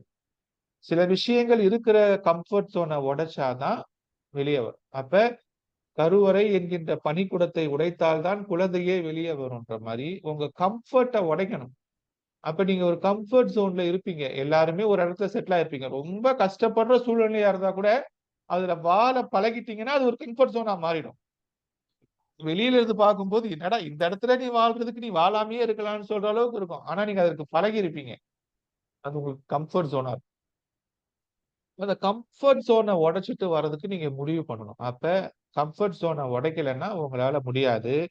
உங்களுக்கான வாய்ப்புகள் திருப்பி ரீகிரியேட் ஆகும். உங்களுக்கு என்ன வேணுமோ அதை பெறுவதற்கு நீங்கள் முடிவு பண்ணிட்டீங்க. அது வேணும்னு முடிவு பண்ணிட்டீங்கன்னா பாவம், புண்ணியம் பார்க்கக்கூடாது. எதிரில எவன் வந்தாலும் வெட்டி தள்ளிட்டு போய்க்கிட்டே இருக்கணும். 1000 பேர் வந்தாலும் மிதிச்சு ஏறிட்டு போணும். அப்படின்றதுதான் உங்களுக்கு இருக்கின்ற ஒரே ஆப்ஷன். சரியா? சோ அது புரிஞ்சுக்கோங்க. அப்ப அதுக்கு தேவையா என்னவோ அந்த பரிகாரங்கள்ன்றது ஒண்ணும் கிடையாது. பரிகாரங்கள்ன்றது திட்டமிடுதல், ஆயத்தப்படுத்துதல், சக்தியை சேகரித்தல், இலக்கை தீர்மானித்தல், முகூர்த்தத்தை குறித்தல், அதை நோக்கி போதல், அதை அபகரித்தல், அடைதல். அந்த இடத்துல ஒரு சண்டை தான் நடக்குது. அந்த சண்டையில 1000 பேரை வெற்றி பெற்று தான் நீங்க அதுக்குள்ள போறீங்க. அப்போ ஒரு வேலைக்கு போகணும் அப்படின்னு நீங்க முடிவு பண்றீங்க. ஒரு ஒரு வேலைக்கு 1,00,000 பேர் போட்டி போடுறான்னா 1,00,000 பேரை வெற்றி கொண்டு தான் நீங்க அந்த வேலைக்கு போறீங்க. இப்ப ஒவ்வொரு ஆப்பர்ச்சுனிட்டி ஒரு ஒரு சாஃப்ட்வேர் கம்பெனிலயோ, இல்ல ஒரு ஒரு பெரிய அரசு நிறுவனத்திலயோ, ஐஏஎஸ் அதிகாரியோ, ஐபிஎஸ் அதிகாரியோ, இல்ல வந்து ஒரு ஒரு ஒரு வேலை செய்யற ஆபீஸ்லயே ஒரு ப்ரொமோஷனோ, அப்ப நீங்க போற இடத்துல அந்த இடத்துக்கு 100 பேரோ, 50 பேரோ, 2 பேரோ, 3 பேரோ, லட்சம் பேரோ, கோடி பேரோ போட்டி போடணும். அப்ப லட்சக்கணக்கான விந்தணுக்கள்ல இருந்து ஒரு விந்தணுவா நீங்க ஜெயிச்சு பூமிக்குள்ள வரும்போதே நீங்க வெற்றியாளர். நீங்க பிறந்தப்பவே வெற்றியாளர்னு சொல்லிட்டேன். அப்ப உங்கள் வெற்றி எங்க வருது? நீங்க பொறக்கும் போதே லட்சக்கணக்கான பேரை புறம் தள்ளி, லட்சக்கணக்கான பேரை ஏமாத்தி தான் பொறந்திருக்கிறீங்க. சரியா? அப்ப அப்ப என்ன நடந்துச்சோ, அததான் நீங்க வாழ்க்கையில ஒவ்வொரு தடவையும் செய்யணும். நீங்கள் பிறக்கும் பொழுது எப்படி லட்சக்கணக்கான பேர் உங்க கூட காம்படிட்டரா வந்தவங்கள தள்ளிட்டு, நீங்க எப்படி ஒரு ஒரு ஒரு அணுக்குள்ள சேர்ந்து, நீங்க சேர்ந்தோன கர்ப்பப்பையோட ஷட்டர் மூடுச்சோ, நீங்க அந்த ஆப்பர்ச்சுனிட்டிக்குள்ள நுழைஞ்சோன அந்த ஷட்டர் மூடணும். ஷட்டர் மூடலைன்னா இன்னொருத்தன் வந்து பூந்துருவான். அப்ப நுழைகின்ற வரை கருவாகும் வரை காத்திருந்து, கருவாயிட்ட பிறகு ஷட்டரை மூடணும். அப்ப அது மூடுனாதான் அந்த ப்ராசஸ் முற்றி பெறும். அப்ப ஒரு கோட்டையினுள் நுழைய வேண்டும். நுழையும் வரை உங்களோட 1000 பேர் வருவான். நீங்க நுழைஞ்ச அடுத்த செகண்ட் அந்த ஷட்டர் மூடலைன்னா, செகண்ட் கூட கிடையாது, 4 செகண்ட்ல அந்த ஷட்டர் மூடலைன்னா அடுத்தவன் உள்ள நுழைஞ்சிடும். அப்ப நுழைவது எந்த அளவுக்கு இம்பார்ட்டன்ட்டோ, நுழைஞ்சிட்ட பிறகு ஷட்டரை மூடுறது இம்பார்ட்டன்ட். நம் பிறப்பு தான் நம்ம வாழ்க்கைய வந்து எல்லா இடத்துலயும் காமிக்குது. அப்ப அந்த பிறப்பின் ரகசியத்தை எப்படி நம்ம உணர்றோமோ, நம்ம நம்ம எப்படி பொறந்தோன்ற அந்த அந்த ரீப்ரொடக்ஷன் ப்ராசஸ யோசிச்சு பார்த்தீங்கன்னா, அந்த ரீப்ரொடக்ஷன் ப்ராசஸ் ஃபுல்லாவே நீங்க யோசிச்சு பார்த்தீங்கன்னா, அதுதான் நம்ம வாழ்க்கையில நடக்கும். அப்ப எண்ணம் கருவாகும், கரு உருவாகும். எண்ணம் கருவாகும், கரு உருவாகும். உருவானது செயலாகும். சரியா? அப்ப எண்ணம் சொல்லாகும், சொல் செயலாகும் அப்படின்ற மாரி உங்களுக்கு இது நடக்கும். அப்ப இந்த எண்ணம் தான் நம்மளுடைய எல்லா பிரச்சனைக்கும் காரணம். அந்த எண்ணத்தை எல்லாம் விதைக்கிட்டு எனக்கு எதுவும் வேணாம், நான் பாட்டுக்கு எனக்கு இருக்கிறத வச்சு சந்தோஷமா இருக்கிறேன்னு முடிவு பண்ணிட்டீங்கன்னா ஜீவன் முக்தர். அதுக்கப்புறம் எனக்கு இருக்கிற சக்தியை வச்சு நான் கொஞ்சம் கொஞ்சமா அக்குமுலேட் பண்ணலாம். அப்ப நான் ஞானி ஆயிட்டேன், நான் துறவி ஆயிட்டேன், எனக்கு எல்லாம் தெரியும்னா, நீங்க கையில காசே இல்லாம போண்டியா ஆலமரத்தடியில உட்கார்ந்து இருந்தாலும் அதே நிலைமை தான். நீங்க ஒரு 5 ஸ்டார் ஹோட்டல்ல உட்கார்ந்து இருந்தாலும், நீங்க ஒரு மிகப்பெரிய மடாதிபதியா இருந்தாலும் அதே நிலைமை தான். அப்ப ரோட்ல திரிஞ்சிட்டு இருக்கிற ஒரு பரதேசியும், ஒரு மிகப்பெரிய மடாலயத்துல இருக்கிற மடாதிபதியும் ஒண்ணா?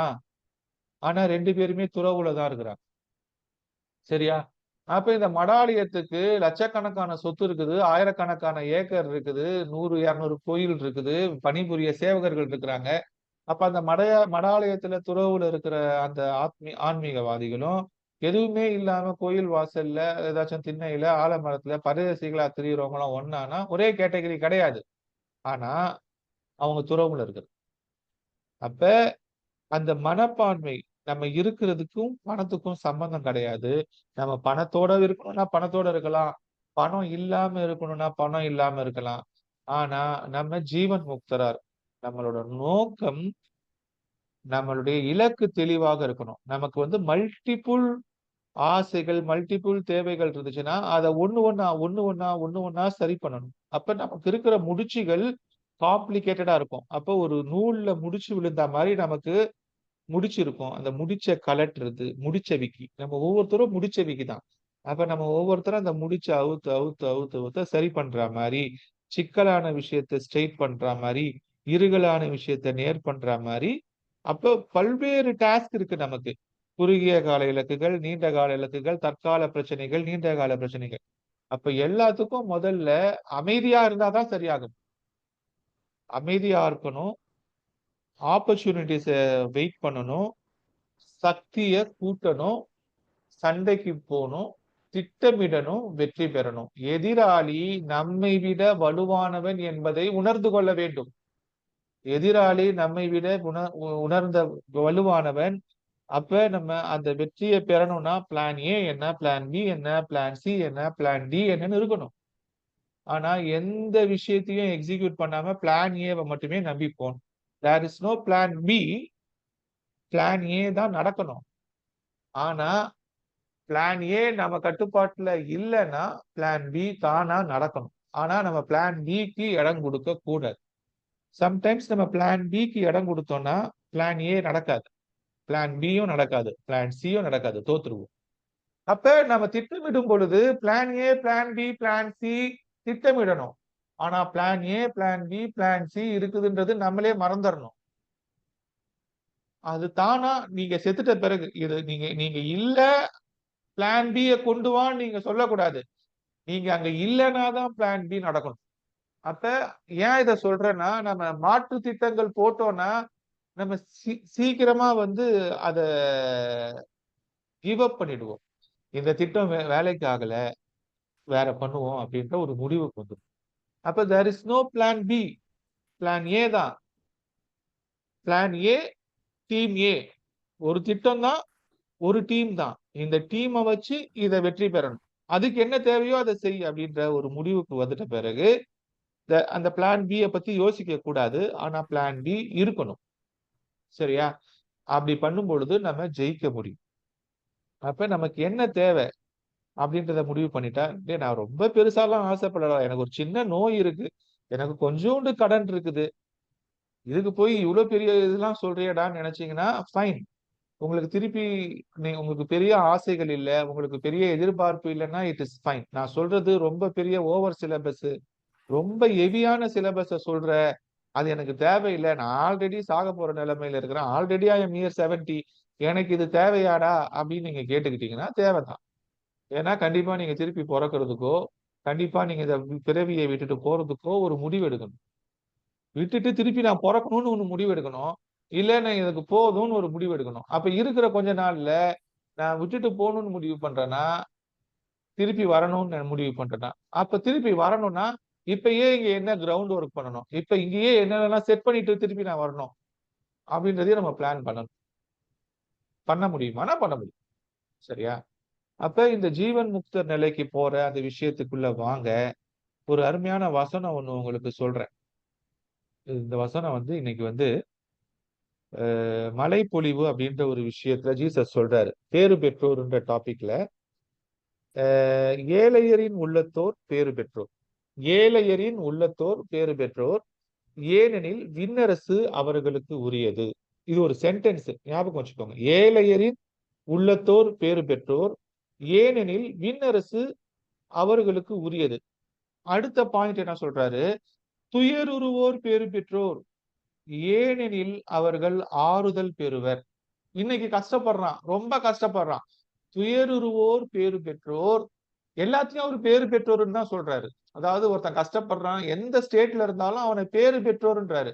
துயருருவோர் பேறு பெற்றோர், ஏனெனில் அவர்கள் ஆறுதல் பெறுவர். பேறு பெறுவோர் அப்படின்ற அந்த ஒரு வார்த்தைக்கு மீனிங் என்னன்னா, நீங்க கஷ்டப்பட்டாலும் நன்மைப்பட்டாலும் அது பேறு பெறுவோர் தான். சரியா? ஜோசியத்துல யோகம் என்கின்ற ஒரு வார்த்தை இருக்கு. யோகம்னா என்னதுன்னா, நீங்க கஷ்டப்படணும்னு இருக்கிறதும் யோகம் தான், நீங்க சந்தோஷமா இருக்கணும்ன்றதும் யோகம் தான். அப்ப இந்த உலகத்துல கஷ்டம் நல்லது எல்லாமே யோகம் தான். உங்களுக்கு துன்பப்பட்டு சந்தோஷமாகணும்ன்ற யோகம், மற்றவங்களுக்கு சந்தோஷமா இருந்து கஷ்டத்துக்கு போகணும்னு ஆகும். அப்ப நான் சொன்னேன் இல்லையா, உச்சத்தை நோக்கி போனா நீச்சத்தை நோக்கி போகணும், நீச்சத்தை நோக்கி போனா உச்சத்தை நோக்கி போகணும்னா, இன்னைக்கு நீங்க கஷ்டத்துல இருக்கிறீங்கன்னா நீங்க பேறு பெற்றோர், ஏனெனில் நீங்கள் ஆறுதல் பெறுவர். அப்ப துயருருவோர் பேறு பெற்றோர், ஏனெனில் அவர்கள் ஆறுதல் பெறுவர்னா அவங்க நீச்சத்துல இருக்கிறாங்க, அவங்க உச்சத்துக்கு போவாங்க அப்படின்றதான் அவர் சொல்றாரு. துயருருவோர் பேறு பெற்றோர், ஏனெனில் அவர்கள் ஆறுதல் பெறுவர். கனிவுடையோர் பேறு பெற்றோர், ஏனெனில் அவர்கள் நாட்டை உரிமை சொத்தாக்கி கொள்வர். அப்ப கனிவுடையோர்னா என்னது? இனிமையான பேச்சு, இனிமையான சொற்கள், அன்பாக பழகுதல். அவங்க என்ன பண்ணுவாங்க? நாட்டை உரிமை சொத்தாக்கி கொள்வர். அப்படின்னா நாடு என்கின்றது என்னதுன்னா, நம்ம நாடும் வீடும் ஒண்ணு. நாடும் வீடும் ஒண்ணு. அதாவது நிறைய மக்கள், அந்த மக்களை கூட அழகா வாழ்றதுதான் நாடும் வீடும். வீட்டுல 5 பேரோ 10 பேரோ ஒன்னா மகிழ்ச்சியாக வாழ்வோம், நாட்டுல லட்சக்கணக்கான பேர் வாழ்வோம். அப்ப நம்ம கனிவுடையோராக இருந்தாதான் வீட்டுக்குள்ளேயே சொந்தமா வாழ முடியும். கனிவுடையோர் இல்லைன்னா அந்த வீட்டுல நம்மளால வாழ முடியாது. அப்ப ஒரு வீட்டை சொந்தமாக்கி கொள்வதோ, ஒரு நாட்டை சொந்தமாக்கி கொள்வதோ, ஹோம், பீப்புள், நிறைய மக்களை சேர்த்து அவர்களோடு இனிமையாக வாழ்வது.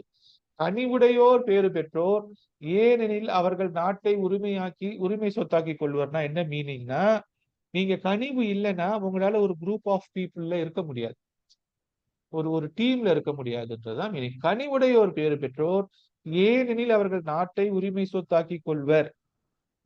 அடுத்து, நீதி நிலைநாட்டும் வேட்கை கொண்டோர் பேறு பெற்றோர், ஏனெனில் அவர்கள் நிறைவு பெறுவர். எனக்கு ரூல்ஸ் நீதியை நிலைநாட்டணும் அப்படின்னு முடிவு பண்ணிட்டா அவர்கள் பேறு பெற்றோர், ஏனெனில் அவர்கள் நிறைவு பெறுவோம்னா மனசு அமைதியாகும்ன்றாரு ஜீசஸ். அப்ப ஒருத்தர் வந்து ரூல்ஸ் படி நடக்கணும் அப்படின்னா ஒரு தப்பை சரி பண்றான்னு அர்த்தம். ஒரு ரூல்ஸ் படி ஏதோ ஒரு தவறு நடக்குது, அந்த இடத்துல தவறுக்கு சரி செய்து ஒரு நீதி கொடுக்கப்படுதுன்னா, நீதி கொடுக்கப்பட்டா அவன் மனசு அமைதியாயிடுது, அவர்கள் நிறைவு பெறுவர் அப்படின்றார். அடுத்து, இரக்கமுடையோர் பேறு பெற்றோர், ஏனெனில் அவர்கள் இரக்கம் பெறுவர் அப்படின்றார். இரக்கமுடையோர் பேறு பெற்றோர், ஏனெனில் அவர்கள் இரக்கமுடையர்னா இரக்கம் இருந்துச்சுன்னா என்ன செய்வோம்? மத்தவங்களுக்கு உதவுவோம். ஐயோ பாவம் அப்படின்னு இறங்குவோம். அப்ப நீ எந்த அளவுக்கு மத்தவங்களுக்கு இறங்குறியோ அந்த அளவுக்கு உனக்கு திருப்பி இரக்கம் கிடைக்கும் என்கின்றதுதான் ரூல்ஸ். அப்ப இன்னைக்கு உனக்கு இரக்கம் யாரும் காட்டல, நீ யாருக்கிட்டையும் இரக்கத்தை பெற்றுக்கொள்ள முடியவில்லைன்னா நீ யாருக்கும் இரக்கத்தை கொடுக்கலன்னு அர்த்தம். அப்ப நீ யாருக்கிட்டையாச்சும் இரக்கத்தை எதிர்பார்க்கிற, யாராச்சும் எனக்கு இறங்க மாட்டாங்களா அப்படின்னு நீங்க முடிவு பண்ணிட்டீங்கன்னா, அப்ப உங்களுக்கு கீழே யாருக்காச்சும் நீங்க இரக்கம் காட்டுங்க, யாரையாச்சும் மன்னிங்க, யாருக்காச்சும் விட்டு கொடுங்க. அப்ப நீங்க யாருக்காச்சும் விட்டு கொடுத்து, யாருக்காச்சும் இரக்கம் பார்த்து, யாருக்காச்சும் தான தர்மங்களை பண்ணும் பொழுது நீங்க கொடுக்குற அளவை விட 10 மடங்கு, நீங்க என்ன கொடுக்குறீங்களோ அதை விட 10 மடங்கு உங்களுக்கு திருப்பி வரும்ன்றதை ஞாபகம் வச்சுக்கோங்க. அப்ப நீங்க உங்கள் இரக்கத்தினால் நீங்கள் செய்கின்ற ஒரு செயலை விட குறைந்தபட்சம் 10 மடங்கு உங்களுக்கு திருப்பி வரும். அதான் ரூல்ஸ். சரியா? அப்ப நீங்க 100 ரூபாய் செஞ்சா 1000 ரூபாய், 1000 ரூபாய் செஞ்சா 10,000 ரூபாய், 10,000 ரூபாய் செஞ்சா லட்சம், லட்சம் செஞ்சா கோடி. அப்ப இதுதான் ரூல்ஸ். எவ்வளவு செய்றீங்களோ 10 மடங்கு உங்களுக்கு வந்துடும் திருப்பி. இரக்கமுடையோர் பேறு பெற்றோர், ஏனெனில் அவர்கள் இரக்கம் பெறுவர். அப்ப பரிகாரம் செய்யும் பொழுது எவ்வளவு செய்யணும்? நீங்க 1000 ரூபாய்க்கு எதிர்பார்த்தீங்கன்னா 100 ரூபாய்க்கு பரிகாரம் செய்யணும். நீங்க லட்சம் ரூபாய் எதிர்பார்த்தீங்கன்னா அதுக்கு ஏத்த அளவுக்கு பரிகாரம் செய்யணும். பரிகாரம் நீங்க கொஞ்சமா செஞ்சுட்டு ரிசல்ட் வரலன்னா எப்படி? எந்த அளவுக்கு இரக்கம் காட்டுறீங்களோ அந்த அளவுக்கு தான் இரக்கம் கிடைக்கும். சரியா? இரக்கமுடையோர் பேறு பெற்றோர், ஏனெனில் அவர்கள் இரக்கம் பெறுவர். தூய்மையான உள்ளத்தோர் பேறு பெற்றோர், ஏனெனில் அவர்கள் கடவுளை காண்பர். சரியா? அப்ப தூய்மையான மனசு இருந்தா மட்டும்தான் கடவுளை பார்க்க முடியும். அப்ப குழந்தையான மனசு இருக்குல்ல, அப்ப அந்த குழந்தைத்தனமான மனசு இருந்தாதான், குழந்தைத்தனமான மனசுல எண்ணங்கள் இருக்காது. ஒருத்தனுக்கு கெடுதல் செய்யணும், நல்லது செய்யணும் கிடையாது. கெட்டவன் நல்லவன்னு கிடையாது. அந்த குழந்தை கெட்டவன் தூக்குனாலும் நல்லவன் தூக்குனாலும் எந்த குணாதிசயம் இருந்தவன் தூக்குனாலும் சிரிச்சுட்டு தான். அது மாதிரி உங்க மனசு தூய்மையாக குழந்தை மனதோடு இருந்துச்சுன்னா, அந்த அந்த அந்த குழந்தை மனதை தாண்டி நம்ம மனசுல என்ன எண்ணங்கள் எல்லாத்தையும் விலகிட்டு நம்ம ஒரு குழந்தையை தூக்கும் பொழுது நம்ம குழந்தையாவே மாறுவோம். தெரியுதா? நீங்க எவ்வளவு பெரிய மோசமான மனநிலைமை இருந்தாலும் ஒரு குழந்தையை தூக்கும் பொழுது அந்த குழந்தையோட மனசோட நீங்க ஒன்று போவீங்க. அப்ப குழந்தையை தூக்கும்போது எப்படி இருக்குதோ அது மாதிரி தூய்மையான உள்ளத்தோர் பேறு பெற்றோர், ஏனெனில் அவர்கள் கடவுளை காண்பர். கடவுளை காணணும் முடிவு பண்ணிட்டீங்கன்னா மனசை தூய்மையாக்கணும். நான் சொன்ன மாதிரி எண்ணங்கள் அற்ற நிலையில, கவலைகள் அற்ற நிலையில. கவலைகள் இருந்துச்சுன்னா மனசு தூய்மையா இருக்குமா? கோபமோ, வன்மமோ, குரோதமோ, காமமோ, மோகமோ இருந்துச்சுன்னா மனசு தூய்மையா இருக்குமா? இந்த எந்த உணர்ச்சிகளும் இல்ல, எந்த எமோஷன்ஸும் இல்ல அப்படின்னா தூய்மையான இதயம். எந்த எமோஷன்ஸும், ஆசைகளும், எதிர்பார்ப்புகளோ, ஏமாற்றங்களோ, வருத்தங்களோ, துயரங்களோ இல்ல. மனசு அமைதியா இருக்கு, பியூரா இருக்கு, வெற்றிடமா இருக்கு அப்படின்னா அந்த இடத்துல கடவுள் இருக்கிறார். வெற்றிடத்துலதான் கடவுள் இருக்கிறாரு. வெற்றிடம் எங்க இருக்குது? பரந்த வானவெளி ஃபுல்லா வெற்றிடம் தான். அங்க ஃபுல்லா கடவுள் நியம்பி இருக்கிறார். சரியா? அப்ப தூய்மையான உள்ளத்தோர் பேறு பெற்றோர், ஏனெனில் அவர்கள் கடவுளை காண்பர். அமைதி ஏற்படுத்துவோர் பேறு பெற்றோர், ஏனெனில் அவர்கள் கடவுளின் மக்கள் என அழைக்கப்படுவர். அமைதி ஏற்படுத்துவோர் பேறு பெற்றோர், ஏனெனில் அவர்கள் கடவுளின் மக்கள் என அழைக்கப்படுவர் அப்படின்னு சொல்றார். அப்ப யாரெல்லாம் எங்கெல்லாம் ஒரு சமாதானத்தை ஏற்படுத்துறாங்களோ அவங்க கடவுளின் மக்கள் என்று அழைக்கப்படுகிறார்கள். அப்போ ஒரு இடத்துல சண்டை நடக்குது, ஒரு வீட்டிலேயே சண்டை நடக்குது, அப்பாவுக்கும் அம்மாவுக்கும் சண்டை நடக்குது, பையன் சரி பண்றான். அம்மாவுக்கும் பையனுக்கும் சண்டை நடக்குது, அப்பா சரி பண்றாரு. அம்மாவுக்கும் பொண்ணுக்கும் சண்டை நடக்குது, அப்பாவுக்கும் பொண்ணுக்கும் சண்டை நடக்குது, ஒருத்தர் சரி பண்றாருன்னா எந்த இடத்துல சமாதானம் இல்லையோ, எந்த இடத்துல அமைதி இல்லையோ அந்த இடத்துல நம்ம போய் ஒரு சமாதானத்தை ஏற்படுத்துறோம் அப்படின்னா நீங்கள் கடவுளின் மக்கள் என்று அழைக்கப்படுகிறீர்கள். அப்ப ஏதோ ஒரு சூழ்நிலையில நான் உங்களுக்கு அமைதியை ஏற்படுத்துங்க, உங்க மனசை அமைதியா கொண்டு வைங்க, நீங்க கவலைப்படாதீங்க, துக்கப்படாதீங்க, துயரப்படாதீங்க, வெட்கப்படாதீங்க, வேதனைப்படாதீங்க, எல்லாத்தையும் தூக்கி ஓரம் வச்சுட்டு மனசை அமைதியா வைங்க, சண்டை போடாதீங்க, மன்னிங்க அப்படின்னு சொல்றேன் அப்படின்னா அதை கேட்டு நீங்க வெட்கப்படாம, துக்கப்படாம, துயரப்படாம, வேதனைப்படாம மனசை தூய்மையாக்கிட்டீங்கன்னா நான் கடவுளின் மக்கள் என்று அழைக்கப்படுவேன். சரியா? என்னை கடவுளின் மக்களாக மாற்றுவது யாரோட கடமை? நீங்க தூய்மை ஆயிட்டீங்க, நீங்க அமைதியா இருக்கீங்க. உங்க மனம் இந்த வகுப்புல படிக்கிற யாராச்சும் ஒருத்தரோட மனசு எல்லா கவலைகளையும் மறந்து, எல்லா வேதனைகளையும் மறந்து தூய்மை ஆயிடுச்சு, எனக்கு வலி இல்ல, வேதனை இல்ல, நான் எல்லாத்தையும் விட்டுட்டேன், அமைதியா இருக்கிறேன், ஒரு ரெஸ்ட் ஆயிடுச்சு, புயலுக்கு பின் அமைதி ஆயிடுச்சு, நான் தெளிவா இருக்கிறேன், நீங்க யாராச்சும் ஒருத்தர் ஃபீல் பண்ணீங்கன்னா ஐ எம் ப்ரொமோட்டட் டு கடவுளின் மக்கள். சரியா? அமைதியை ஏற்படுத்துவோர் பேறு பெற்றோர், ஏனெனில் அவர்கள் கடவுளின் மக்கள் என்று அழைக்கப்படுவர். என்ன கடவுளின் மக்களை ஆக்குங்க. நீதியின் பொருட்டு துன்புறுத்தப்படுவோர் பேறு பெற்றோர், ஏனெனில் விண்ணரசு அவர்களுக்குரியது. நீதியின் மக்கள் என்று அழைக்கப்படுவோர் பேறு பெற்றோர், ஏனெனில் நீதியின் மக்கள் என அழைக்கப்படுவோர் நீதியின் பொருட்டு துன்புறுத்தப்படுவோர் பேறு பெற்றோர், ஏனெனில் விண்ணரசு அவர்களுக்குரியது. ஏன்னா இப்ப ஜஸ்டிஸுக்காக போராடுறதே கஷ்டம் கிடையாதா? அப்ப அப்ப அந்த என் பொருட்டு, நீதியின் பொருட்டு ஒருத்தன் போராடுறான். அந்த நீதிக்காக அவன் செத்து போறான். நீதிக்காக போராடி அவன் வாழ்க்கையில பல விஷயத்த தியாகம் பண்ணி வாழ்ந்தானா, விண்ணரசு அவர்களுக்குரியதுன்னா அவங்க மோட்சத்துக்கு எலிஜிபிள்ன்ற. அவங்க தான்டா மோட்சத்துக்கு போவாங்க அப்படின்னு. அப்ப நீதியின் பக்கம் நிக்கணும்.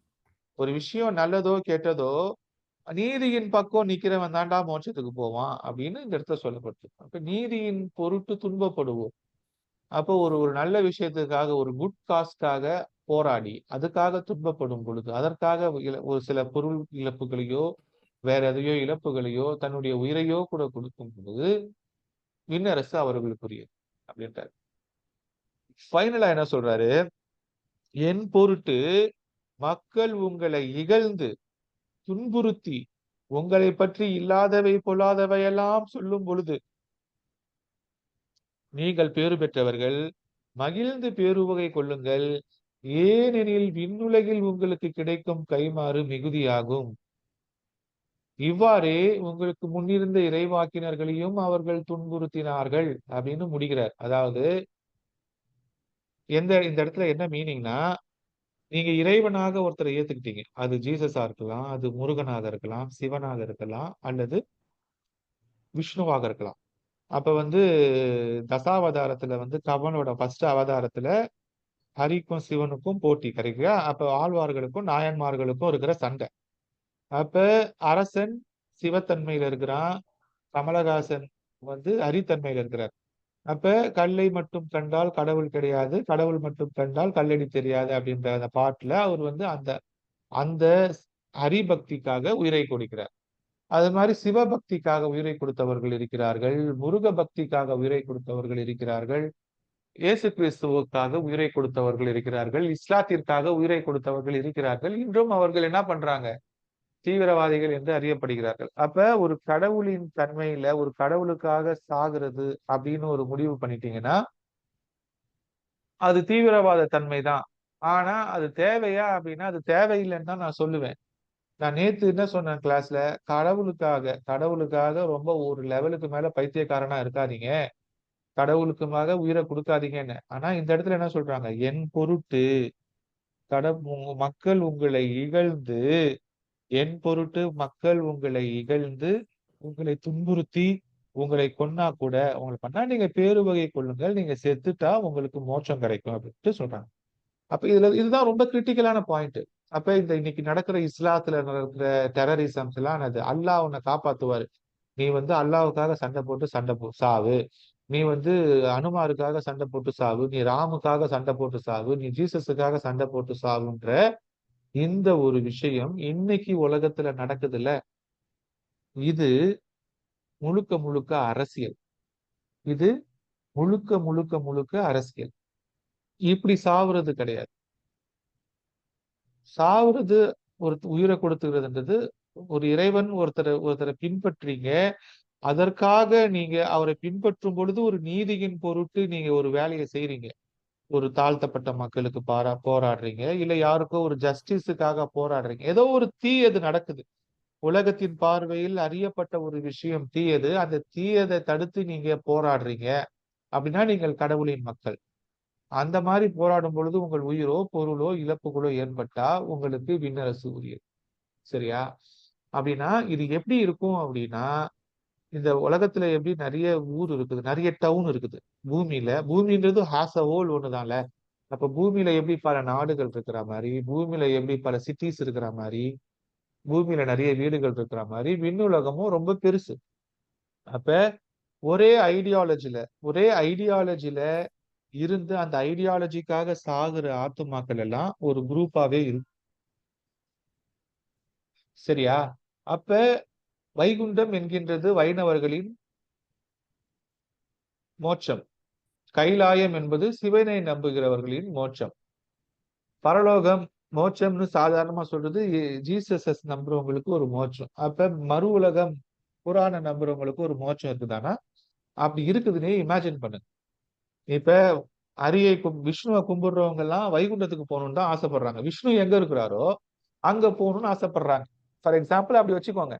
விஷ்ணு என்கின்ற ஒரு ஆள் இருக்கிறார், ஒரு கடவுள் இருக்கிறாருன்னா அந்த விஷ்ணு இருக்கிற இடம் வைகுண்டம் அப்படின்னா விஷ்ணுவை வழிபட்டவர்கள் விஷ்ணு கூட இருக்கணும்னு தானே ஆசைப்படுறாங்க. அப்ப அவர் இருக்கிற இடத்துக்கு போய் அவர் கூடயே வாழணும்னு ஆசைப்படுறாங்க. அப்ப அவரை போய் கைலாயத்துல விட்டா அவர் சந்தோஷப்படுவாரா? கைலாயம் என்பது சிவன் வாழ்கின்ற இடம். அங்க பேட்டர்ன் வேற, அங்க ரூம் அம்யூனிட்டிஸ் எல்லாம் வேற, அங்க இருக்கிற செட்டப் வேற, வைகுண்டத்துல இருக்கிற செட்டப் வேற. அது மாதிரி வெவ்வேறு மோட்சங்கள் இருக்கிறதா அப்படின்னா எஸ், வெவ்வேறு மோட்சங்கள் இருக்குதுன்னு நினைச்சுக்கோங்க. அப்ப அந்த ஆல்ரெடி அந்த பிலீஃப்ல செத்தவங்க எல்லாம் அந்த செட் ஆஃப் இடத்துல ஒரு இடத்துல இருப்பாங்க. அது ஒரு வெயிட்டிங் ஜோன், ஒரு பார்க்கிங் ஜோன் மாதிரி. அப்ப அங்க போயிட்ட பிறகு, முக்தி பெற்று விட்ட பிறகு திருப்பி நீங்க பூமிக்குள்ள வர முடியுமா அப்படின்னா அப்பயும் வர முடியும். முக்தி பெற்றுட்ட பிறகு எதுக்குடா பூமிக்கு வரணும்னு கேட்டீங்கன்னா அந்த மாதிரி தானே அவதாரம் எடுத்து வராரு. இப்ப கிருஷ்ணர் அவதாரம் எடுக்கிறாருன்னா ஒரு முக்தி பெற்ற நிலையில தான் இருக்கிறார். சிவன் எதுக்கு அவதாரமா வராரு, முருகன் எதுக்கு அவதாரமா எடுத்து வராரு? அவங்க எல்லாம் முக்தி பெற்றுட்டாங்க தானே. அவங்க எல்லாம் மோட்சத்துல ஏதோ ஒரு இடத்துல முக்தி பெற்ற நிலையில தான் இருக்கிறாங்க. இப்ப ஆல்ரெடி அவங்க கம்ஃபர்ட் ஜோன்ல தான் இருக்கிறாங்க. அவங்க பூமிக்கு வரணும்னு அவசியம் இல்லை. பூமிக்கு வந்தா கஷ்டம், பூமிக்குள்ள வந்தா கஷ்டம்.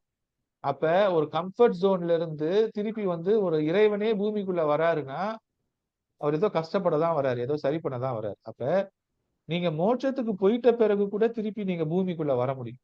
மோட்சத்துக்கு போயிட்ட பிறகு போறதுக்கு முன்னாடியே மோட்சத்துக்கும் பூமிக்கும் நடுவுலயே ஒரு செக்மெண்ட் இருக்குது, உத்தரிக்கிற ஸ்தலம்ட்டு. அந்த ஸ்தலத்துல இருந்து கூட நீங்க பூமிக்கு வந்துட்டோ திருப்பி அங்கேயோ போக முடியும். அப்ப அந்த உத்தரிக்கிற ஸ்தலத்துக்கே போகாம நடுவுல பூமிக்கும் அந்த உத்தரிக்கிற ஸ்தலத்துக்கும் நடுவுல அந்த உத்தரிக்கிற ஸ்தலம் தான் நரகம். சரியா? நரகம் என்பது என்னன்னா மோட்சத்துக்கும் பூமிக்கும் நடுவுல இருக்கிற ஒரு இடம். நரகம் ஃபைனல் டெஸ்டினி கிடையாது.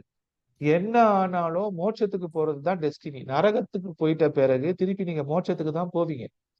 நீங்க என்ன நினைக்கிறீங்க, அந்த நரகத்துக்கு போகாமையே மோட்சத்துக்கு போடா அப்படின்னு சொல்றதுக்கு தான் இந்த வேலைகள் நடக்குது. சரியா? அப்ப நரகம் என்பது என்னதுன்னா பூமி தான். பூமி ஒரு நரகம். பூமிக்கு மேல உடல் இல்லாமல் உயிரோடு இருக்கிறது ஒரு நரகம். அந்த உயிர் அமைதியாக இருக்கிற இடத்துக்கு போறது மோட்சம். உயிர் சலனமற்ற தலைமையில உயிர் வருத்தப்படாம உயிர் ஒரு ஒரு ஏகாந்தமான சூழ்நிலையில லயித்து இருக்கிறது தான் மோட்சம். உயிர் வருத்தத்தோட இருக்குது. உயிர் வருத்தத்தோட இருக்குதுன்னா அது நரகம். உயிர் வருத்தத்தோடு இல்லாமல் மகிழ்ச்சியாக இருக்குதுன்னா அது சொர்க்கம். அப்ப அந்த உயிர் வருத்தத்தோட இருக்குது அப்படின்னா அந்த உயிருக்கு சம்பந்தப்பட்ட கர்ம பதிவுகள் ஏதோ ஒரு இடத்துல கிளவுட்ல இருக்கு, உலகத்துல, பிரபஞ்சத்துல. அப்ப அந்த கிளவுட கிளியர் பண்றதுதான். அந்த கிளவுட கிளியர் பண்ணிட்டா உயிர் மகிழ்ச்சி ஆயிடும். உங்களுக்கு அந்த கிளவுட் எங்கேயோ இருக்குது, அந்த கிளவுடுல உங்களுடைய கர்ம பதிவு எங்கேயோ இருக்குதுன்னா அந்த கர்ம பதிவை கட் பண்ணி விடும். கட் பண்ணிட்டா அந்த நரகத்துல இருந்து மோட்சத்துக்கு போயிடுவீங்க. அந்த கர்ம பதிவை யார் கட் பண்றதுன்னா நம்ம பூமியிலேயே எண்ணங்கள் அற்ற நிலையில, பூமியிலேயே கவலைப்படாம, பூமியிலேயே எதற்கும் வருத்தப்படாம மகிழ்ச்சியாவே வாழ பழகிட்டோம்னா, சூழ்நிலைகளை மகிழ்ச்சியாக, சூழ்நிலைகளை இந்த உடம்பை கொடுக்கப்பட்ட உடலை பேணி பாதுகாத்து, உடலையும் கொடுக்கப்பட்ட உயிரை பேணி பாதுகாத்து அதையும் மகிழ்ச்சியாக வச்சுக்க தெரிஞ்சிடுச்சுன்னா நம்ம இங்கேயே மோட்சத்துலதான் இருக்கிறோம். தனியா மோட்சத்துக்கு போகும். நம்ம செத்தாலும் நம்ம மோட்சத்துக்கு தான் போகும். நம்ம சோல் வருத்தத்துல போகாது. அப்ப இன்னைக்கு செத்தா கூட நான் மோட்சத்துக்கு தாண்டா போவேன்னு உங்களால சொல்ல முடியுமா? இன்னைக்கு இந்த செகண்ட் என் உயிர் போனா நான் மோட்சத்துக்கு தாண்டா போறேன்னு உங்களால சொல்ல முடிஞ்சதுன்னா நீங்க இப்பயே மோட்சத்துல தான் இருக்கிறீங்க. மோட்சத்துக்கு போறதுன்றதை நீங்க செத்து முடிவு பண்றது கிடையாது. மோட்சத்துக்கு போறன்ற முடிவு இங்கேயே தான் தீர்மானிக்கப்படும். இந்த இடத்துலதான் தீர்மானிக்கப்படும். அப்ப இந்த கவலைப்படாம இருக்கும் பொழுது மற்ற காரியங்களை ஆற்ற முடியுமா? உலகத்துல இருக்கிற மற்ற வேலைகளை செய்ய முடியும்னா தாராளமா செய்ய முடியும். எந்த வேலையை வேணாலும் செய்யலாம். ஆனா செய்யற வேலைய கவலைப்படாம செய்யணும். அவ்வளவுதான் வேலை. செய்யற வேலைய கவலைப்படாம செய்யணும். சரியா? அப்ப இந்த பல மோட்சங்கள் இருக்குதுன்னு சொன்ன இல்லையா? பல்வேறு ஆத்துமாக்கள் உலகத்துல இருக்கு. இயேசு கிறிஸ்துன்னு ஒருத்தர் இருக்கிறார். அவர் செத்த பிறகு அது வரைக்கும் பயந்து ஓடி ஒளிந்து கொண்டிருந்த மக்கள் பரிசுத்த ஆவியின் ஒரு ஸ்பிரிட்டை வாங்கிட்ட பிறகு தைரியமா போய் சபைக்கு நடுவுல நின்று நாட்டுக்கு நடுவுல பேசுறாங்க. அது வரைக்கும் ஓடி ஒளிஞ்சிட்டு இருந்தாங்க அப்படின்னா வராங்க. யாரெல்லாம் இயேசு கிறிஸ்துவை பத்தி பேசினாங்களோ அவங்க எல்லாம் கல்லால் அடித்தோ சிலுவையில் அறையப்பட்டோ கொல்லப்படுறாங்க. சோ எல்லாருமே சாவுறாங்க. அப்ப கடந்த 2000 வருஷத்துல வேத சாட்சிகளாக மரித்தவர்கள் அப்படின்னா, இயேசுன்ற பேரை சொன்னதுக்காக, கிறிஸ்டியன் என்கின்ற ஒரு பெயரை சொன்னதுக்காக கொல்லப்பட்ட உயிர்களின் எண்ணிக்கை மட்டும் கோடிக்கணக்கான உயிர்கள். இந்த அத்தனை உயிர்களும் திருப்பி பொறக்காம மேல இருக்கு. ஒரே இடத்துல இருக்கு. ஒரு குழுவா இயங்குது. புரியுதா? இது ஒரு குழு. தனியா வச்சுக்கோங்க. இப்ப நம்ம தமிழ்நாட்டுல சித்தர்கள், சித்தர் வழிபாடு, சித்தர் சமாதின்னு ஒண்ணு சொல்றோம் இல்லையா? இந்த சித்தர்கள் இறந்து கான்ஷியஸா உயிரை கொடுத்து, இந்த மாதிரி சித்தர்கள் ஒரு பெருங்கூட்டமா இருக்கிறாங்க. இப்ப 2 பேரோ, 3 பேரோ ஒரு குடும்பத்துல இருக்கிற மாரி குரூப்பா தான் ஆன்மாக்கள் இருக்கு. Labelled group. அப்ப அந்த குரூப் வந்து நம்ம போய் அந்த குரூப் கிட்ட போய் நம்ம ஒரு உதவி கேட்கும் பொழுது, அந்த குரூப் வந்து நமக்கு உதவி செய்யும். அதுதான் சித்தர் வழிபாடு. அப்ப நீங்க வந்து ஒரு விஷயம் உங்களுக்கு முடியவே இல்ல. அது எங்க போனாலும் முடியலன்னா, ஃபைனலா சித்தர் வழிபாடு பண்ணா அந்த விஷயம் முடியும்னு சொல்லிட்டு, ஜீவ சமாதிகளுக்கு ஜோசியத்துல சொல்றாங்க இல்லையா? இப்ப ஜீவ சமாதிகளுக்கு போய் வேண்டும் பொழுது, சித்தர் அருளால் நம்ம வெற்றி பெறுறோம் அப்படின்னு சொல்றோம் இல்லையா? அந்த அந்த சித்தர்கள் வந்து நம்மளால முடியாத ஒரு விஷயத்த, சூழ்நிலைய மாத்தி நாம தூக்கி வேற இடத்துல வைப்பாங்க. அப்ப கைவிடப்பட்ட சூழ்நிலை நமக்கு சாதகமாக இல்லாத இடத்துல என்ன பரிகாரம் பண்றது? There is no hope. நம்பிக்கை இழந்து நிர்கதியா நீங்க நிக்கிறீங்கன்னா, உங்கள அந்த இடத்துல இருந்து உங்களுடைய சுய உதவியால் தூக்கிட்டு வர முடியாது. வேற யாரோ தான் நீங்க தண்ணீல முழுகிட்டீங்க. நெறைய தண்ணிய குடிச்சிட்டீங்க, மயங்கிட்டீங்க, முழுகிட்டீங்க. இன்னும் 2 செகண்ட்ல செத்துருவீங்க அப்படின்னா, வேற யாரோ நீச்சல் தெரிஞ்ச ஒருத்தன் வந்து உங்க தலைமுடிய புடிச்சு கொண்டு வந்து மேல போடுறான்ல, அதுதான் சித்தர். அப்ப இந்த இயேசு கிறிஸ்துவருக்காக செத்தவர்களோ, இல்ல இறை நம்பிக்கைக்காக செத்த முஸ்லிம்களாக இருந்து, இஸ்லாமியர்களாக இருந்து அவர்களுக்காக உயிரை கொடுத்தவர்களோ, அல்லது சிவனுக்காக உயிரை கொடுத்தவர்களோ, அல்லது விஷ்ணுவுக்காக உயிரை கொடுத்தவர்களோ, இல்ல இந்த எந்த பேட்டர்ன்லயும் இல்ல. நானே உணர்ந்து, நானே கான்ஷியஸா சித்தன் ஆவுறேன். நானே உயிரை கொடுக்கிறேன். கான்ஷியஸா உயிரை கொடுக்கிறேன். அந்த மாரி தானே ஜீவ சமாதியான ஆனவங்களோ, இந்த மாரி ஆளுங்க வந்து நமக்கு மேல இருக்கிற லேயர்ல இருக்கிறாங்க. இம்மீடியேட் லேயர்ல. இந்த லேயர்ல இருக்கிறவங்க கூட நாம வந்து ஒரு ஒரு எக்ஸ்டென்ட்ல கனெக்ட் பண்ண முடியும். அதுதான் புனிதர்களிடம் வேண்டுதல். அப்ப நம்மளால முடியாத ஒரு விஷயத்த இறைவன் கிட்ட போய் கேட்க முடியல. இறைவனுக்கும் நமக்கும் ரொம்ப தூரம் இருக்குதுன்னா, நமக்கு மேல பக்கத்துல இருக்கிற ஒரு இறைவனை, ஒரு சித்த புருஷர்கள் கிட்ட நம்ம கேட்கிறது. அவங்க உயிர் இல்லாம இருக்கிறாங்க. ஆனா, அவங்களால நமக்கு உதவி செய்ய முடியும். நம்முடைய சூழ்நிலைய மாத்தி விட முடியும். லைட்டா டைவர்ட் பண்ணி விட முடியும். நம்ம அப்படி ரொம்ப முழுக போறோம்னா, அப்படி எடுத்து விட்டுட்டு அவங்க போயிடுவாங்க. கூடயேலாம் இருக்க மாட்டாங்க. அதுதான் ஃபைனல் அப்படின்னும் பொழுது, அந்த 1 செகண்ட் ஒரு ஹெல்ப் பண்ணுவாங்க. அப்படி தூக்கி அப்படி வச்சுட்டு போயிடுவாங்க. அதுக்கப்புறம் நம்ம தான் திருப்பி வாழ்ந்துக்கணும். அந்த வேலைய யாரு செய்வான்னா, இந்த சித்தர்கள் செய்வாங்க. அப்ப நீங்க எந்த பிலீஃப்ல இருக்கீங்களோ, அந்த பிலீஃப்ல சித்தர்கள் இருப்பாங்க. அப்ப ரோமன் கேத்தலிக் சர்ச்னா, அன்னை மரியாள் ஒரு மிகப்பெரிய உயிரோடு எடுத்துக் கொள்ளப்பட்ட ஒரு ஆத்துமா. அப்ப அந்தோனியார்ன்னு ஒருத்தர் கேள்விப்பட்டிருக்கீங்களா? அவரு வந்து ரீசென்ட்டா தான் வாழ்ந்தாரு. இயேசு கிறிஸ்து வாழ்ந்தப்ப வாழ்ந்தவர் கிடையாது. அந்தோனியார்ன்னு, புனித அந்தோனியார், செயின்ட் ஆண்டனிஸ். அவரு வந்து ஒரு 1000 வருஷத்துக்கு முன்னாடி வாழ்ந்தாரு. அவரு புதைச்ச இடம்லாம் இருக்குது. சரியா? அப்ப உலகத்துல அதிகமாக இருக்கிற ஆலயங்கள், கிறிஸ்தவ ஆலயங்கள்ல அந்தோனியார் கோயிலும் ஒண்ணு. ஒரு ஒரு ஊர்ல ஒரு அந்தோனியார் கோயிலாச்சும் இருக்கும். ஒரு சிட்டில 10 அந்தோனியார் கோயிலாச்சும் இருக்கும். ஒரு சிட்டில 100 மாதா கோயில் இருக்குதுன்னா, ஒரு சிட்டில 10 அந்தோனியார் கோயில் இருக்கும். அப்ப எதுக்கு அந்த அந்தோனியார் கோயில்ல புதுமை விளங்குது? இப்ப அது மாரி எதுக்கு மாதா கோயில்கள்ல புதுமை விளங்குதுன்னா, அவங்க ஏதோ கேட்டு ஏதோ சரி பண்றாங்க. எதுக்கு வேளாங்கண்ணியில புதுமை விளங்குது? எதுக்கு நாகூர் தர்கால புதுமை விளங்குது? எதுக்கு அந்த சனீஸ்வரன் இருக்கிற அ அந்த சனீஸ்வரன் கோயில் இருக்குல்ல பாண்டிச்சேரியில, காரைக்கால்ல. அந்த கோயில்ல போயிட்டு வந்தா சனியோட தோஷம் விலகுதுன்னா, அந்த பெல்ட் இருக்குல்ல, காரைக்கால், நாகப்பட்டினம், நாகூர். இது எல்லாம் கடற்கரையை ஒட்டி இருக்கிற ஒரு ராகு ஸ்தலம், ஒரு சனி ஸ்தலம், ஒரு கர்ம ஸ்தலம். அப்ப இது in belief of different beliefs. ஒரே இடம் தான். இது எல்லாமே ஒரு 20 கிலோமீட்டர் 30 கிலோமீட்டர் சரௌண்டிங் தான். Within 50 kilometre radius. காரைக்கால் போனீங்கன்னா காரைக்கால்ல இருந்து அந்த அந்த கோயில் என்ன சர்ப்பனேஸ்வரர் கோயிலா சனி பகவானோட கோயில். அந்த திருநள்ளாறு. கோயில் திருநள்ளாறு. திருநள்ளாறுல இருந்து கிளம்பி 1 மணி நேரத்துல போனீங்கன்னா நாகூர் போயிட்டு வேளாங்கண்ணி போயிடலாம். 1 ஹவர் டிராவல் கார்ல போற டிஸ்டன்ஸ் தான். சரியா? அப்ப இந்த திருநள்ளாறு, நாகூர், வேளாங்கண்ணின்றது ஒரு சக்தி ஸ்தலம். அங்க போனா எந்த மதத்தை சார்ந்தவனா இருந்தாலும் அங்க அவனுக்கு ஒரு விடிவு கிடைக்குது. ஏன்னா அந்த இடத்துல கர்மாவை விட்டுட்டு வேறு ஒரு கர்மாவை வாங்கிட்டு ஒரு ரிலீஃப் கிடைக்கிறது. ஒரு சின்ன ரிலீஃப் தான். அங்க போனா பெரிய ரிலீஃப் கிடையாது. சின்ன மாற்றம். அப்படின்னா அந்த நாகூர் ஆண்டவர் இன்னும் வந்து ஆயிரக்கணக்கான லட்சக்கணக்கான ஜின்களை தன்னோட கட்டுப்பாட்டுல வச்சிட்டு இருக்காரு. சரியா? அப்ப இந்த சித்தர்கள் சித்துத்தன்மையில் இருக்கிறவங்க ஜின்கள் என்று சொல்லப்படக்கூடிய நமக்கு மேலான ஒரு ஆவிகளை கட்டுப்பாட்டுல வச்சிருக்கிறவங்க. அப்ப சித்தர் வழிபாடோ இந்த மாதா இருக்கிறாங்கல்ல அவங்க ஜென்ம ராக்கினி. அவங்களுக்கு கீழே தான் இந்த அனைத்து புனிதர்களும் இருக்கிறாங்க.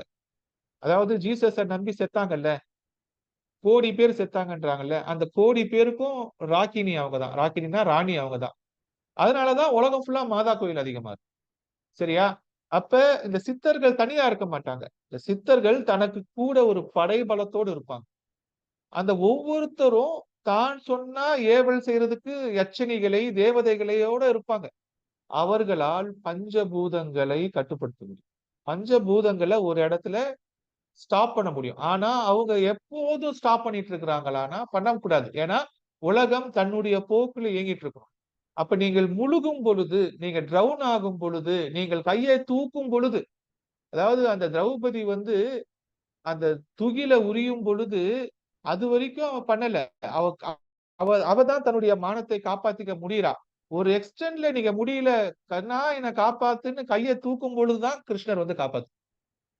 அப்ப ஒரு கவலையில ஃபைனலா முடியும் பொழுது இறைவா என்ன காப்பாத்துன்னு நீங்க போய் சரணடைச்சிட்டீங்கன்னா அந்த இடத்துல வந்து டபால்னு தூக்கிட்டு போய் வச்சிருவாங்க. கிருஷ்ணர் வந்து திரௌபதியை மட்டும் காப்பாற்ற மாட்டார். கிருஷ்ணர் உங்களையும் காப்பாற்றுவார். நீங்கள் உங்கள் சோகத்தின் எல்லையில முழுகும் பொழுது உங்களை ஒவ்வொரு தடவையும் காப்பாத்திருக்கிறார் கிருஷ்ணர். உங்களை நீங்கள் வழிபடியும் தெய்வம் ஒவ்வொரு தடவையும் காப்பாத்திருக்கு. ஏதோ ஒரு ரோட்ல போயிட்டு இருப்பீங்க, டமால்னு ஒரு வண்டி இடிச்சுட்டு போயிருக்கோம், ஒரு மயிரிழையில செத்து போயிருப்பீங்க, எப்படி பொழைச்சுனே தெரியாது. அந்த க்ஷணத்துல உங்களை அந்த இறைவன் தான் காப்பாத்திருப்பார். சரியா? அப்ப நம்ம நம்ம இந்த பரிகாரங்கள்ல நம்ம சொல்றது நம்மளால செய்ய முடியாத, நம்ம வந்து முழுகுறோம், நம்ம இல்ல, நம்ம கையில இருக்கும் பொழுது நம்ம முழுவதுமாக இந்த சித்த புருஷர்களை, இந்த நமக்கு மேல இருக்கிற உதவி செய்யக்கூடிய அவங்களோட உதவியை நாடும் பொழுது அவர்கள் அந்த பிரச்சனையிலிருந்து நம்மளை தூக்கிட்டு வந்து விடுவாங்க. அப்ப எந்த சித்தர் வழிபாடு நல்லது அப்படின்றத அவங்கவுங்க பிலீஃபுக்கு ஏத்த மாதிரி பண்ணிக்கலாம். அவங்க இறந்துட்ட பிறகு அவங்க வந்து இவனுக்கு தான் செய்வேன், அவனுக்கு தான் செய்வேன்ற நிலையில இருக்க மாட்டாங்க. அவங்க மனுஷன் லெவல்ல இருந்தே அவங்க புனிதராயிருப்பாங்க. அப்ப எந்த சித்தர் வழிபாடையும் நீங்க செய்யலாம். எந்த புனிதர் வழிபாடையும் செய்யலாம். அப்ப நீங்க இந்த ஆலயங்களுக்கு செல்லும், இஸ்லாமிய ஆலயங்களுக்கு செல்வதோ, இல்ல இந்து ஆலயங்களுக்கு செல்வதோ, இல்ல நீங்க வந்து போகும் பொழுதோ, அப்ப வந்து ஒவ்வொரு ஆலயங்கள்ல ஒரு சித்தத்தன்மையில ஒரு தெய்வம் தான் இருக்கும். சரியா? இப்ப அந்தோனியார் கோயிலுக்கு போனீங்கன்னா அந்த அந்த இடத்துக்கு அந்தோனியார் ரெஸ்பான்சிபிலிட்டா இருப்பாரு. சூசையப்பர் கோயிலுக்கு போனீங்கன்னா சூசையப்பர் ரெஸ்பான்சிபிளா இருப்பாரு. ஜான் பேப்டிஸ்டுக்கு போனீங்கன்னா அவரு இருப்பாரு. பீட்டர்னா பீட்டரோட சர்ச்சில் போனீங்கன்னா அவரு ரெஸ்பான்சிபிளா இருப்பார். அந்த ஏரியாவுக்கு அவர் தாதாகிரி மாதிரி இருப்பார். அப்ப வந்து நீங்க அஷ்டலட்சுமிக்கு போனீங்கன்னா அஷ்டலட்சுமி இருப்பாங்க. நீங்க வந்து அனுமார் கோயிலுக்கு போனீங்கன்னா அங்க அனுமார் இருக்கிறாரு. நீங்க ராமர் கோயிலுக்கு போனீங்கன்னா ராமர் இருக்கிறாருன்னு நம்புறீங்க இல்லையா? அப்ப அந்த இடத்துல அந்த இறைவன் இருக்கிறாருன்னு நம்பி போகும் பொழுது இறை வழிபாடு உங்களுக்கு நிச்சயமாகவே பண்ணும். இறை வழிபாடுல ஒளிந்திருக்கின்ற ஒரு சூட்சமம் சித்தர் வழிபாடு. அப்ப உயிரோடு இருந்து அடித்து கொல்லப்பட்ட, கர்மா முடியாம ஒரு இறைவனுக்காக உயிரை கொடுத்த ஆத்துமாக்கள் நமக்கு மேல இருக்கு. கான்சியஸ் டெத், இதுக்கு பேரு கான்சியஸ் டெத். அப்படி கான்சியஸ் டெத் ஆனவங்க நமக்கு மேல இருக்கிறாங்க. அவங்க திருப்பி பர்த் எடுக்கல, அவங்க இன்னும் மோட்சத்துக்கும் போல, அவங்க இங்கேயே நமக்கு ஹெல்ப் பண்றதுக்காக இருக்கிறாங்க. அப்படின்னும் பொழுது அவங்க வந்து டைம் டிராவல் பண்றோம். அவங்க எங்க வேணாலும் போவாங்க, வருவாங்க. ஆனா அவங்க நம்மளுக்கு உதவி செய்யக்கூடிய நிலைமையில் இருக்கிறாங்க. அதனாலதான் சித்தர் வழிபாடு உங்களுக்கு சிறந்தது. அப்ப நீங்க இம்மிடியட்டா மிகப்பெரிய இறைவனை போய் அடைய முடியலன்னா இன்ஸ்டன்டா அந்த இறைவனுக்காக உயிரை கொடுத்த ஒரு தெய்வங்களை, ஒரு சித்த புருஷர்களை நாடும் பொழுது அவர்கள் உங்கள் கஷ்டத்துல இருந்து தூக்கிட்டு வந்து விட்டுருவாங்க. அதை நீங்க ஞாபகம் வச்சுக்கணும். அந்த பரிகாரங்கள்ல கையை தூக்கும் பொழுது உங்களுக்கு ஆபத்து பாந்தவனா கையை கொடுத்து வர ஒவ்வொருத்தனும் சித்த புருஷன் தான். சரியா? நீங்கள் கடந்து போகும் பொழுது ஒரு மனிதன் தேவையில்லாம எங்கேயோ இருந்து வந்து உங்களை தூக்கி விட்டு அவன் போயிடுவான். அந்த மனித ரூபத்துல வந்து அந்த தெய்வம் உதவி செய்யும். தெய்வம் நேரா வந்து உதவி செய்யவே முடியாது. தெய்வம் கூடுமான வரைக்கும் மனித ரூபத்துல வந்துதான் உதவி செய்யும். சரியா? அப்ப உங்களுக்கு உதவணும்னு சொல்லிட்டு இன்னொருத்தனுக்கு தோணும். அப்ப அவன் வந்து உங்களுக்கு உதவுவான். சரியா? அத வந்து அந்த எண்ணத்தை கடவுள் தான் வந்து உருவாக்கும். சோ உதவி மனிதர்களிடமிருந்து வரும். அந்த மனிதர்களை உங்களுக்கு உதவி செய்ய தூண்ட வைப்பது உங்கள் பிரார்த்தனை. அது நீங்க உங்க எந்த சித்த வழிபாடோட இருக்கீங்களோ உங்களுக்கு நேர எந்த இறைவன் இருக்கிறாரோ அந்த வழிபாடை புடிச்சுக்கணும். அப்ப அந்த உங்களுக்கு மேல இருக்கிற இறைவன் மிகப்பெரியவர். அப்ப நீங்க வந்து ஒரு மிகப்பெரிய பிரச்சனைக்குள்ள போகும்பொழுது இம்மீடியட்டா ஒரு கைடு மாதிரி, அந்த கைடு பூமியில இல்ல, அந்த கைடு வானத்துல இருக்கிறாரு. ஆனா அவர் இறைவன் கிடையாது. ஆனா இறைவனுக்காக உயிரை விட்ட ஒரு நல்ல ஆத்துமா, அந்த ஆத்துமாவை புடிச்சுக்கிட்டீங்கன்னா அந்த ஆத்துமா உங்களோட பிரச்சனையில இருந்து கொண்டு வந்து வெளியே விடும். இது பரிகாரங்கள் வகுப்புல முக்கியமான ஒரு விஷயத்தை தெரிஞ்சுக்கணும். சரியா? அப்ப சித்தர் வழிபாடை பத்தி யோசிக்க ஆரம்பிக்கும். ஏதாச்சும் ஒரு சித்தரை புடிச்சுக்கணும். ஏதாச்சும் ஒரு பாதுகாவலரை உங்களுக்கு வச்சுக்கணும். சரியா? அவரோட துணைய நாடணும். ரெகுலரா அவரை போய் பார்க்கணும். சரியா? சித்தர் வழிபாடுன்ற ஒரு விஷயத்தை இன்னைக்கு புடிச்சுக்கோங்க. இன்னைக்கு நம்ம மிடில் இருக்கிறோம். சரியா? நம்மளுடைய பரிகார வகுப்போட நடுவுல இருக்கிறோம். இந்த சித்தர்களும் இறைவனுக்கும் நமக்கும் நடுவுல இருக்கிறாங்க. நம்மளுடைய பரிகார வகுப்புல இன்டர்வல் செஷன். இது வரைக்கும் நம்ம என்ன பண்ணோம்? படத்தோட ஃபர்ஸ்ட் ஹாஃப முடிச்சிருக்கோம். இனிமேலு கிளைமேக்ஸை நோக்கி போவோம். கிளைமேக்ஸ் ஃபாஸ்டா வேகமா செகண்ட் ஹாஃப் நல்லா இருக்கணும்னு நினைக்கிறேன். ஃபர்ஸ்ட் ஹாஃபை விட செகண்ட் ஹாஃப் நல்லா இருக்கணும். முதல் பாகுபலியை விட 2வது பாகுபலி கலெக்ஷன் அதிகம். புஷ்பா 1 விட புஷ்பா 2 கலெக்ஷன் அதிகம். சரியா? அப்ப அடுத்த 15 நாள்ல 1000 கோடி கலெக்ஷன் பண்றோமா பார்க்கலாம். சோ எப்படி போயிட்டு இருக்கு? 15 நாள் கிளாஸ் எப்படி இருக்குது? 15 நாள் தாண்டிட்டோம். சூப்பரா இருக்கு சார். நிறைய நிறைய பேசிக்ஸ் கொடுத்துருக்கோம். சோ நம்ம செகண்ட் ஹாஃப் இன்னும் விறுவிறுப்பா கொண்டு போவோம். செகண்ட் ஹாஃப்ல ரியலிஸ்டிக் இன்ஸ்டன்டா அடிக்கிற மாதிரி எப்படி வந்து நம்ம ஒரு விஷயத்த முடிவு பண்ணிட்டோம்னா அதை அடைவதற்கு என்ன தேவையோ அதை நோக்கி போறதுக்கான விஷயங்கள் எல்லாம் பார்க்கணும். சரியா? இந்த பைபிள் வசன நம்பர் சொல்லுங்க. பைபிள் வசன நம்பர் வந்து இது வந்து நான் சொன்னது வந்து லூக்கா 6:20-23, சென்ட் லூக் 6:20-23. இது வந்து மேத்யூலயும் இருக்கும், மேத்யூ 5லயும் இருக்கும்னு நினைக்கிறேன்.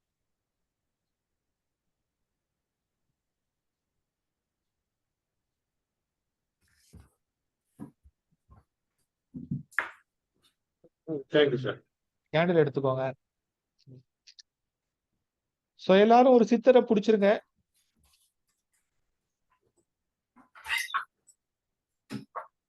எந்த சித்தரை பிடிக்கிறதுன்னு தெரியல அப்படின்னா சென்ட் மேரி, சென்ட் ஆண்டனி இந்த 2 பேரை பிடிச்சுக்கோங்க. எனக்கு தெரிஞ்சு கிறிஸ்டியானிட்டில இவங்க 2 பேரும் பயங்கரமா வேலை செய்வாங்க. இவங்களை நம்பி போனா கைவிட்டதா சரித்திரமே இல்லைன்ற அளவுக்கு மிராக்கிள் அதிகமா செய்யற புனிதர்கள். அதாவது கோடிக்கணக்கான புனிதர்கள் இருக்கிறாங்க. நேம்டு புனிதர்கள், புனிதர் செயின்ட்னு சொல்லி ரோமன் கேத்தலிக் அனௌன்ஸ் பண்ண புனிதர்களே ஆயிரக்கணக்கான புனிதர்கள் இருக்கிறாங்க. அதுல தமிழ்நாட்டுல ரொம்ப வல்லமையா வேலை செய்யற 2 புனிதர்கள் சென்ட் மேரியும் சென்ட் ஆண்டனி.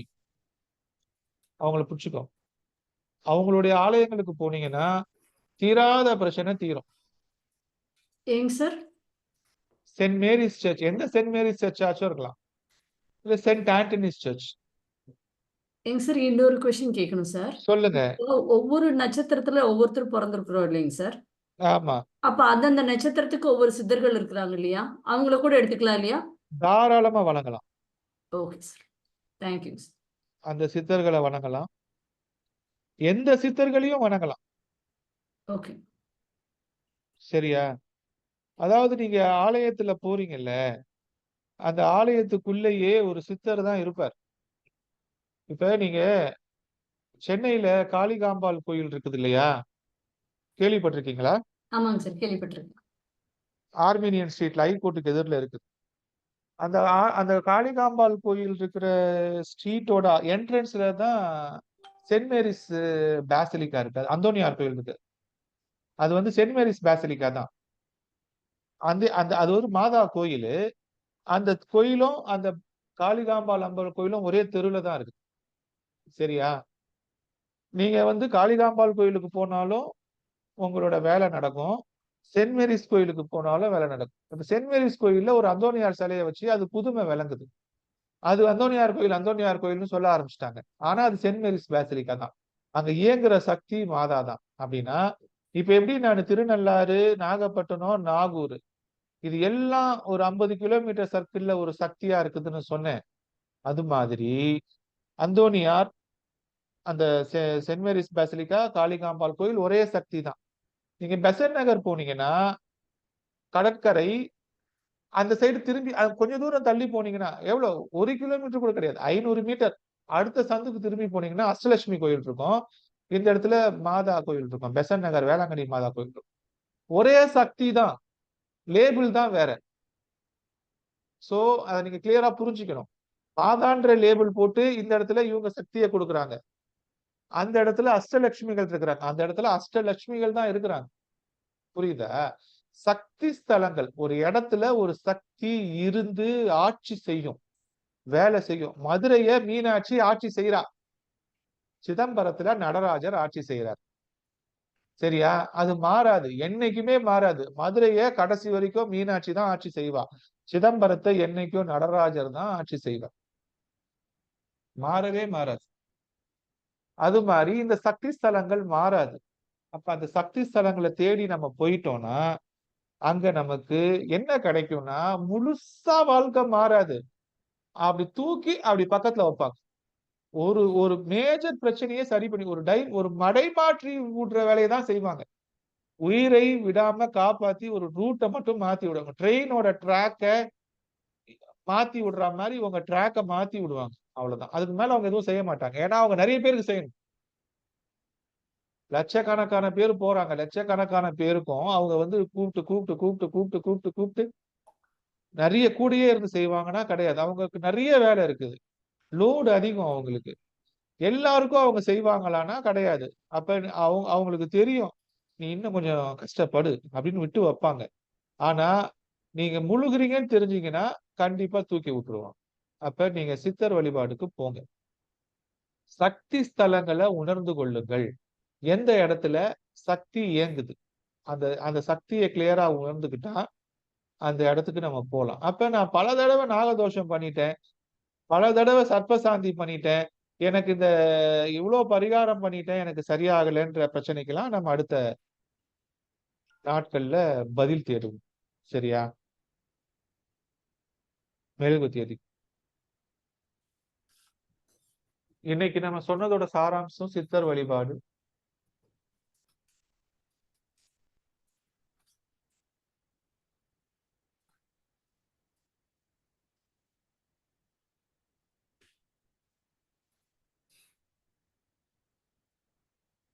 சோ இறைவனுக்கு நம்ம நன்றி சொல்லுவோம். இந்த 15 நாட்கள் நம்மளை வந்து இணைத்து பாதி கிணற தாண்ட வைத்த இறைவனுக்கு நன்றி. அடுத்த 15 நாள்ல வந்து இன்னும் விறுவிறுப்பாக நம்முடைய தேவைகள், ஆசைகள் நிறைவேற என்ன உங்களுக்கு வந்து சேரணுமோ இண்டிவிஜுவல், இந்த வகுப்புல இருக்கிற உங்க ஒவ்வொருத்தருக்கும் என்ன தேவையோ, என்ன ஆசையோ, என்ன நீடோ, அந்த நீட நிறைவேற்றுவதற்கு என்ன தேவையோ அந்த விஷயத்த இறைவன் என் மூலியமா டெலிவரி பண்ணணும்னு நான் வேண்டிக்கிறேன்.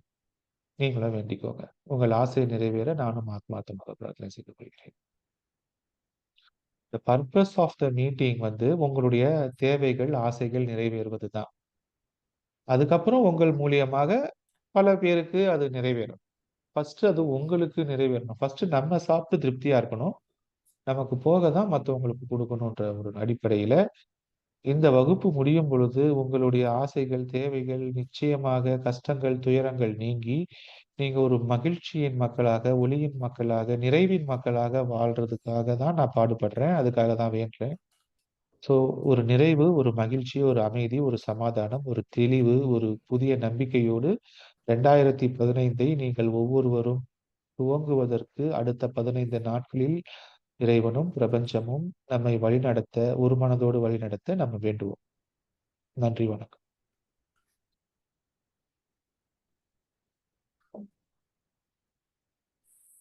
ஓகே. வணக்கம் சார். சென்னையில இருந்து ஜே.கே.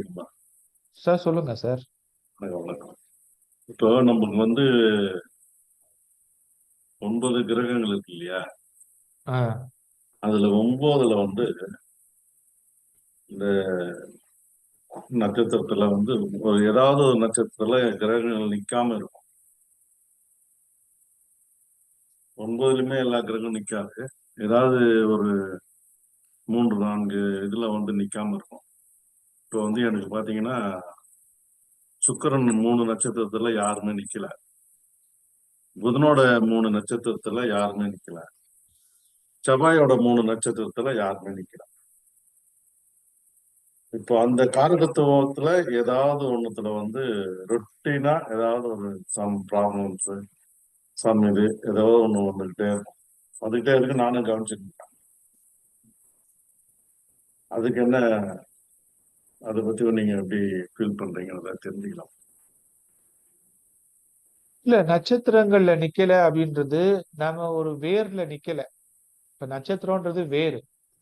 அப்ப 27 நட்சத்திரத்துல நம்ம ஸ்கேட்டர்டா நமக்கு இருக்கிற கிரகங்கள் வந்து கண்டிப்பா எல்லாருக்கும் எல்லா கிரகத்தோட நட்சத்திரத்திலயும் நிக்க வாய்ப்பு இல்ல. குறைஞ்சபட்சம் 2-3 கிரகத்தின் நட்சத்திரங்கள்ல கிரகங்கள் அமராம இருக்கிறது தான் நம்மளுடைய நிலைமையா இருக்கும். ஆனா ஒட்டுமொத்தமா அந்த காரகத்துவத்துல எல்லாமே தடைபடும் அப்படின்ற ஒரு எண்ணம் தவறு. இல்ல எல்லாமே தடுக்கணும்னு சொல்ல, எல்லாருமே ஏதாவது ஒரு தடைபடாது. இது வந்து அதன் மூலமா ஆமா. ஏதாச்சும் ஏதோ ஒரு ஒரு இது விஷயம் அது வந்து வேறு இல்லாம இருக்கிறதுன்னு புரிஞ்சுக்கணும். அதை எப்படி புரிஞ்சுக்கணும்னா, நம்ம வந்து அந்த விஷயத்துல அந்த கிரகத்தின் அந்த கிரகத்துல நம்ம வேறு இல்ல. இப்ப நமக்கு வந்து அங்க பிரான்ச் இல்ல. எங்களுக்கு வேறு எங்கும் கிளைகள் இல்லை என்ற மாரி, எங்களுக்கு செவ்வாயில் கிளைகள் இல்லை. எங்களுக்கு புதனில் கிளைகள் இல்லை அப்படின்னு சொல்லும் பொழுது, அப்ப எங்க கிளைகள் இருக்குதோ அந்த இடத்துல இருக்கிறவங்களோட அசோசியேட் பண்ணிக்கிட்டு நம்ம அத வேலை செய்யணும். அப்ப ஒரு ஒரு ஒரு ஒரு கம்பெனியோட ஆபீஸ் வந்து சவுத் ஈஸ்ட் ஏசியால ஒரு ஒரு இன்டர்நேஷனல் கம்பெனிக்கு ஆள் பதிக்கணும்னு முடிவு பண்ணிட்ட பிறகு, இப்ப அந்த சவுத் ஈஸ்ட் ஏசியால வந்து அந்த கம்பெனி சிங்கப்பூர்ல ஒரு ஆபீஸ நிறுவுதுன்னா, அந்த ஆபீஸ் இந்தோனேஷியாலயோ, தாய்லாந்துலயோ, மலேசியாலயோ, கம்போடியாலயோ இருக்கணும்னு அவசியம் இல்ல. அவங்க சிங்கப்பூர்ல இருந்தே அவங்களோட என்டையர் சவுத் ஈஸ்ட் ரீஜனோட எல்லா விஷயத்தையும் பார்த்துப்பாங்க. இப்போ ஒரு பாஸ்போர்ட் ஆபீஸ் இருக்குது அப்படின்னா, அந்த பாஸ்போர்ட் ஆபீஸ் சென்னையில இருக்கும், இல்ல திருச்சியில இருக்கும். இப்ப யுஎஸ் கான்சுலேட் இருக்குது இந்தியாலனா, இது சென்னையில இருக்கும். எல்லா ஸ்டேட்லயும், எல்லா மெட்ரோபாலிட்டன் சிட்டிலயும் யுஎஸ் கான்சுலேட் இருக்காது இல்லையா? அப்ப மத்த இடத்துல இருக்கிறவங்க அங்க போய் அத நம்ம அந்த சேவைகளை பெற்றுக்கொள்ற மாதிரி தான், நம்ம இதை சார்ந்து எப்படி பெற்றுக்கொள்வது என்று பார்க்கணும். அப்ப நமக்கு வந்து ஒரு குறிப்பிட்ட கிரகத்தோட காரகத்துவத்தோட விஷயத்துல நமக்கு இல்லன்னா, அந்த குறிப்பிட்ட காரகத்துவமாவே இருக்கிற ஒருத்தர நண்பராக ஏற்றுக்கொள்வது உங்களுக்கு அவர் கூட வச்சுக்கிற மாரி. இப்ப உங்களுடைய புதனோட நட்சத்திரத்துல உங்களுக்கு யாருமே இல்லன்னா, புதனாகவே இருக்கிற ஒருத்தரோட நீங்க டிராவல் பண்றது.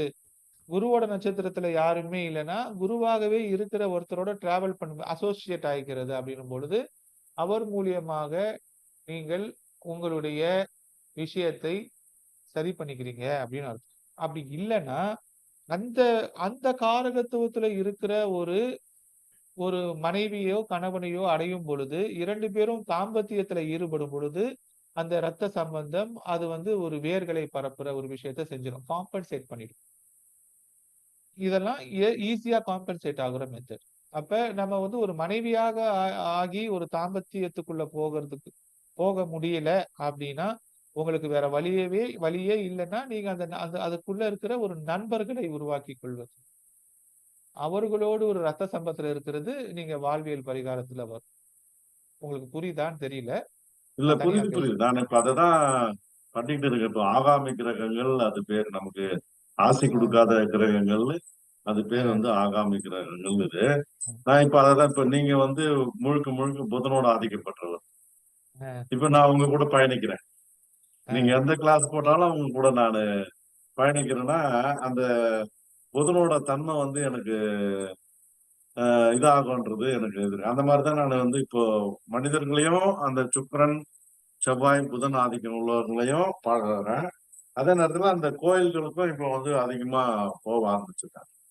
இப்போ அந்த 3 கிரகத்தினுடைய ஆதிக்கம் நமக்கு வந்து எந்த இருக்கோ அப்போ அதை வந்து ஆக்டிவேட் பண்றேன் அப்படின்றதெல்லாம் செய்யறேன். அதுதான் உங்களுக்கு அது வேற என்ன பண்றதுன்றதுதான் இப்போ வேற ஒண்ணும் இல்லை. இன்னும் அதனுடைய டீப் பரிகாரங்களும் செஞ்சுன்னு இருக்கேன். அது ஆல்ரெடி யூ ஆர் சம்பந்தப்பட்டதை இன் தேர். செஞ்சுட்டு தான் இருக்கேன். அது உங்களுக்கு தேவைப்படுதுன்னு நினைக்கிறீங்களா? இப்போ உங்களுக்கு புதனோட அனுகிரகம் ஆமா, தேவைப்படுதுன்னு அது நினைக்கிறீங்க? இல்ல, அது எப்படின்னா இப்போ நான் நிறைய அதனால பாதிக்கப்பட்டிருக்கேன், எனக்கு நல்லா தெரியுது. இப்போ புதனோடையும் சுக்கிரனோடையும் செவ்வாயோடையும் அதனுடைய காரகத்துவத்துல ஏதாவது ஒரு, இப்போ வந்து என்னுடைய இது எடுத்துட்டீங்கன்னா சகோதரத்துவத்துல பாத்தீங்கன்னா எனக்கு ஒரு எந்த விதமான ஒரு இதுவும் கிடையாது. அவங்க அந்த மூலியமா எதுவும் ஒரு இதுக்கு இல்ல. அவங்களால எனக்கு நிறைய பாதிப்புகள் வந்து கொண்டே இருக்கும். ஏதாவது ஒண்ணு வந்துகிட்டே இருக்கும். அதே மாதிரி சுக்கரனுடைய காரகத்துவத்துல இருந்து ஏதாவது ஒண்ணு எனக்கு அப்பப்போ இண்டிகேட் பண்ணிக்கிட்டே இருக்கும். அதே மாதிரி இந்த புதன், இந்த 3மே பாத்தீங்கன்னா எனக்கு வந்து வாழ்க்கையில வந்து ரொம்ப பாயிண்ட் ஆஃப் இதுல இருக்கும். நான் அப்பப்போ ஒரு விஷயத்த வந்து பாதிக்கிறேன்னா ஒண்ணு இந்த 3 தன்மையில தான் ரொம்ப பாதிக்கும். அதை நான் உணர்ந்து இப்போ அதுக்கான வழிகளை நான் வந்து இப்போ பண்ணிக்கிட்டு இருக்கேன். அது கரெக்டான ட்ராக்ல தான் போறீங்க. அதே ஆமா, ரூட்ட புடிச்சுக்கணும், அவ்வளவுதான். ஆமா, ஆமா. அதுதான் சரி. அது சம்பந்தப்பட்டது உங்களுக்கு ஏதாவது நீங்க ஏதாவது உங்ககிட்ட ஏதாவது இன்ஃபர்மேஷன் கிடைக்குமான்றதுதான். அது அது அதை இன்னும் நம்ம இல்ல எனக்கு வலிமைப்படுத்தணும். தான் இப்ப அப்படி இருக்கா? இல்ல எல்லாருக்குமே அப்படி இருக்கா? எல்லாருக்குமே அப்படிதான். நம்ம எது இல்லையோ அதை நோக்கி தான் போவோம் இல்லையா? எது சரி ஆ, பண்ணிக்கணுமோ, எது இல்ல, இப்ப எங்க வேர் இல்லையோ அங்கு கிளைகளை துவக்க வேண்டும். அவ்வளவுதான். இப்ப அதான். ஆல்ரெடி நீங்க புதனோட கிளைய துவக்கிட்டீங்க அப்படின்னு நினைக்கிறீங்களா? ஆமா, கண்டிப்பா. அதனாலதான் நான் வந்து இப்போ காலையில எழுந்து இப்ப 5 மணிக்கு நம்ம எழுந்துக்கிறோம்னா இங்க இருக்கிறவங்களுக்கு புதன் ஸ்ட்ராங்கா இருக்கு. ஆமா. இதுல புதன் ஸ்ட்ராங்கா இல்லாத வந்து இங்க வந்து உட்கார முடியாது. ஆக்சுவலி நீங்க புதனோட காரகத்துவத்தை மட்டும் துவக்கல. நீங்க வந்து முழுக்க முழுக்க ராகுவையும் அ கேதுவையும் குருவையும் சேர்த்து தான் கேது கனெக்ட் ஆகுறீங்க. கேதுவையும் தான் சேர்த்து இயக்குற மாதிரி நான் நினைக்கிறேன். சரியா? அதனால ஏன்னா எனக்கு பாத்தீங்கன்னா என்னுடைய புதன் வந்து ராகுவோட நட்சத்திரத்துல, அ என்னுடைய சுக்கிரன் வந்து கேதுவோட நட்சத்திரத்துல. அ ஓகேங்களா? என்னுடைய செவ்வாய் வந்து சனியோட நட்சத்திரத்துல நிக்குது. என்ன? அந்த சனி எங்க நிக்கிறாருன்னா கேதுவோட நட்சத்திரத்துல நிக்கிறார். ஸோ கேது நெறைய அப்ப சுத்தி ரிப்ளிகேட் சுத்தி அங்கதான் பண்றதுனால வந்து எனக்கு வந்து கேது நெறைய ரிப்ளிகேட் பண்றது தான் கேது வந்து செவ்வாய் மாரி வேலை செய்வாருன்றதுனால தான் நீங்க ரியல் ஆமா, எஸ்டேட்ல இருக்கீங்க. ஆமா, ஆமா. எனக்கு அது அதாவது வந்து ஒரு பாட்டு இருக்கு, எம்ஜிஆரோட பாட்டு. "உன்னை எறிந்தால் நீ உன்னை எறிந்தால் உலகத்தில் போராடலான்றத" நான் ஜாதகத்துக்கு வந்த பிறகு உணர்றேன். நம்ம ஓகே. ஏன் இந்த ஸ்டோரியில இத்தனை வருஷம் ஸ்ட்ராங்கா இருக்கிறன்றதும் உணர்றேன். இதுலயே எப்படி நம்ம வந்து இவ்வளவு நாள் நிறைய பேர் இருக்காங்க, ஆனா இல்ல. ஆனா நம்ம ஒரு ரெகுலர் இதுலயே நிக்கிறோம்னா அதுக்கு காரணம் என்னன்றதெல்லாம் எனக்கு இந்த ஜோதிடத்துக்கு வந்த பிறகுதான் என்னை உணரக்கூடிய ஒரு தன்மை எனக்கு கிடைச்சது. நன்றி சார். நன்றி, சரி, நம்ம நன்றி. நாளைக்கு பார்க்கலாமா? எனக்கு இன்னைக்கு காலையில 9:30ல இருந்து 5 மணி வரைக்கும் கன்டினியூஸா ஏஐ கிளாஸ் இருக்குது. அதுக்கு வேற ரெடி ஆகணும். ஸோ என்ன கிளாஸ் நன்றி. அது? Artificial intelligence. ஆஹா. ஃப்ரீயா இருந்தீங்கன்னா வரீங்களா? இன்னைக்கு 5 ஷேர். இன்னைக்கா? அ பார்க்கலாம். எத்தனை மணிக்கு ஆகுது ஸ்டார்டிங்? 9:30ல இருந்து 5 o'clock வரைக்கும். ஓஹோ, ஓஹோ. ம். வரேன் சார், கண்டிப்பா வரேன். ஓகே. சரி, நான் உங்களுக்கு அந்த ஆக்சஸ் கொடுக்குறேன். லிங்க் என்ன அனுப்பிச்சு. ஸோ அனைவருக்கும் நன்றி. நன்றி சார். நாளை சந்திப்போம். நன்றி.